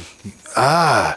He says something like, "You've put in like something X amount of hours, and you're obviously like a big fan." And I like could not fathom how this might have so cool. creeped me out. Like, he can read my mind. Later, obviously, I figured it out. But I thought that's, again, you can only get those such type of creative moments from Hideo Kojima. I'd look him up. He also did, and one thing you might look up is the marketing campaign for a canceled game called Silent Hills, a new Silent Hill game. What he did is he put out a fake game under a fake studio name, like everything's fake, like it's called 505 Games or something, and it was called PT. And it was like a first-person game where you just walk through the same hallway over and over again, but you're haunted by a ghost, and every time you walk through the hallway, it like switches around. Yeah. Anyway, long story short, the game is like really hard to beat, and there's a secret ending. And if the secret ending is the game was actually an announcement for an upcoming game. It's like a marketing ploy that only he would do. So they released a game on PlayStation Network that was like a free game called PT. And it stands for Playable Teaser. But nobody knew that. They just thought it was like one of the free games. Yeah. And it took like, I think they said like a day or two before someone got the secret ending. Yeah. And then it was announced like this is actually an announcement. Anyway, I would look him up. You got to pee. We got to go. I gotta piss. We got to pee. Thanks for coming on, Tim Spencer. Dude, thanks for having Check me, out man. That was fun. my name, Joe on a boat. Joe on a boat. All right. Bye. Love you. That's a wrap. Thanks for listening to the entirety of the episode. Make sure to check out Tim Spencer on all the applicable shit. I will have that information in the podcast description, as mentioned before. Props to him. Again, check him out. Next week on the podcast, we have Gazia, Aaron Spaziano Gazia. He is G from the music duo X and G. Don't sleep on it. He's a badass. They're badass. If you haven't checked them out in preparation for the show, check their music out. Prepare to have your mind blown. Do your duty. Spread the good news of the Gaming Memories Gospel. You will be best. Love you. Bye-bye.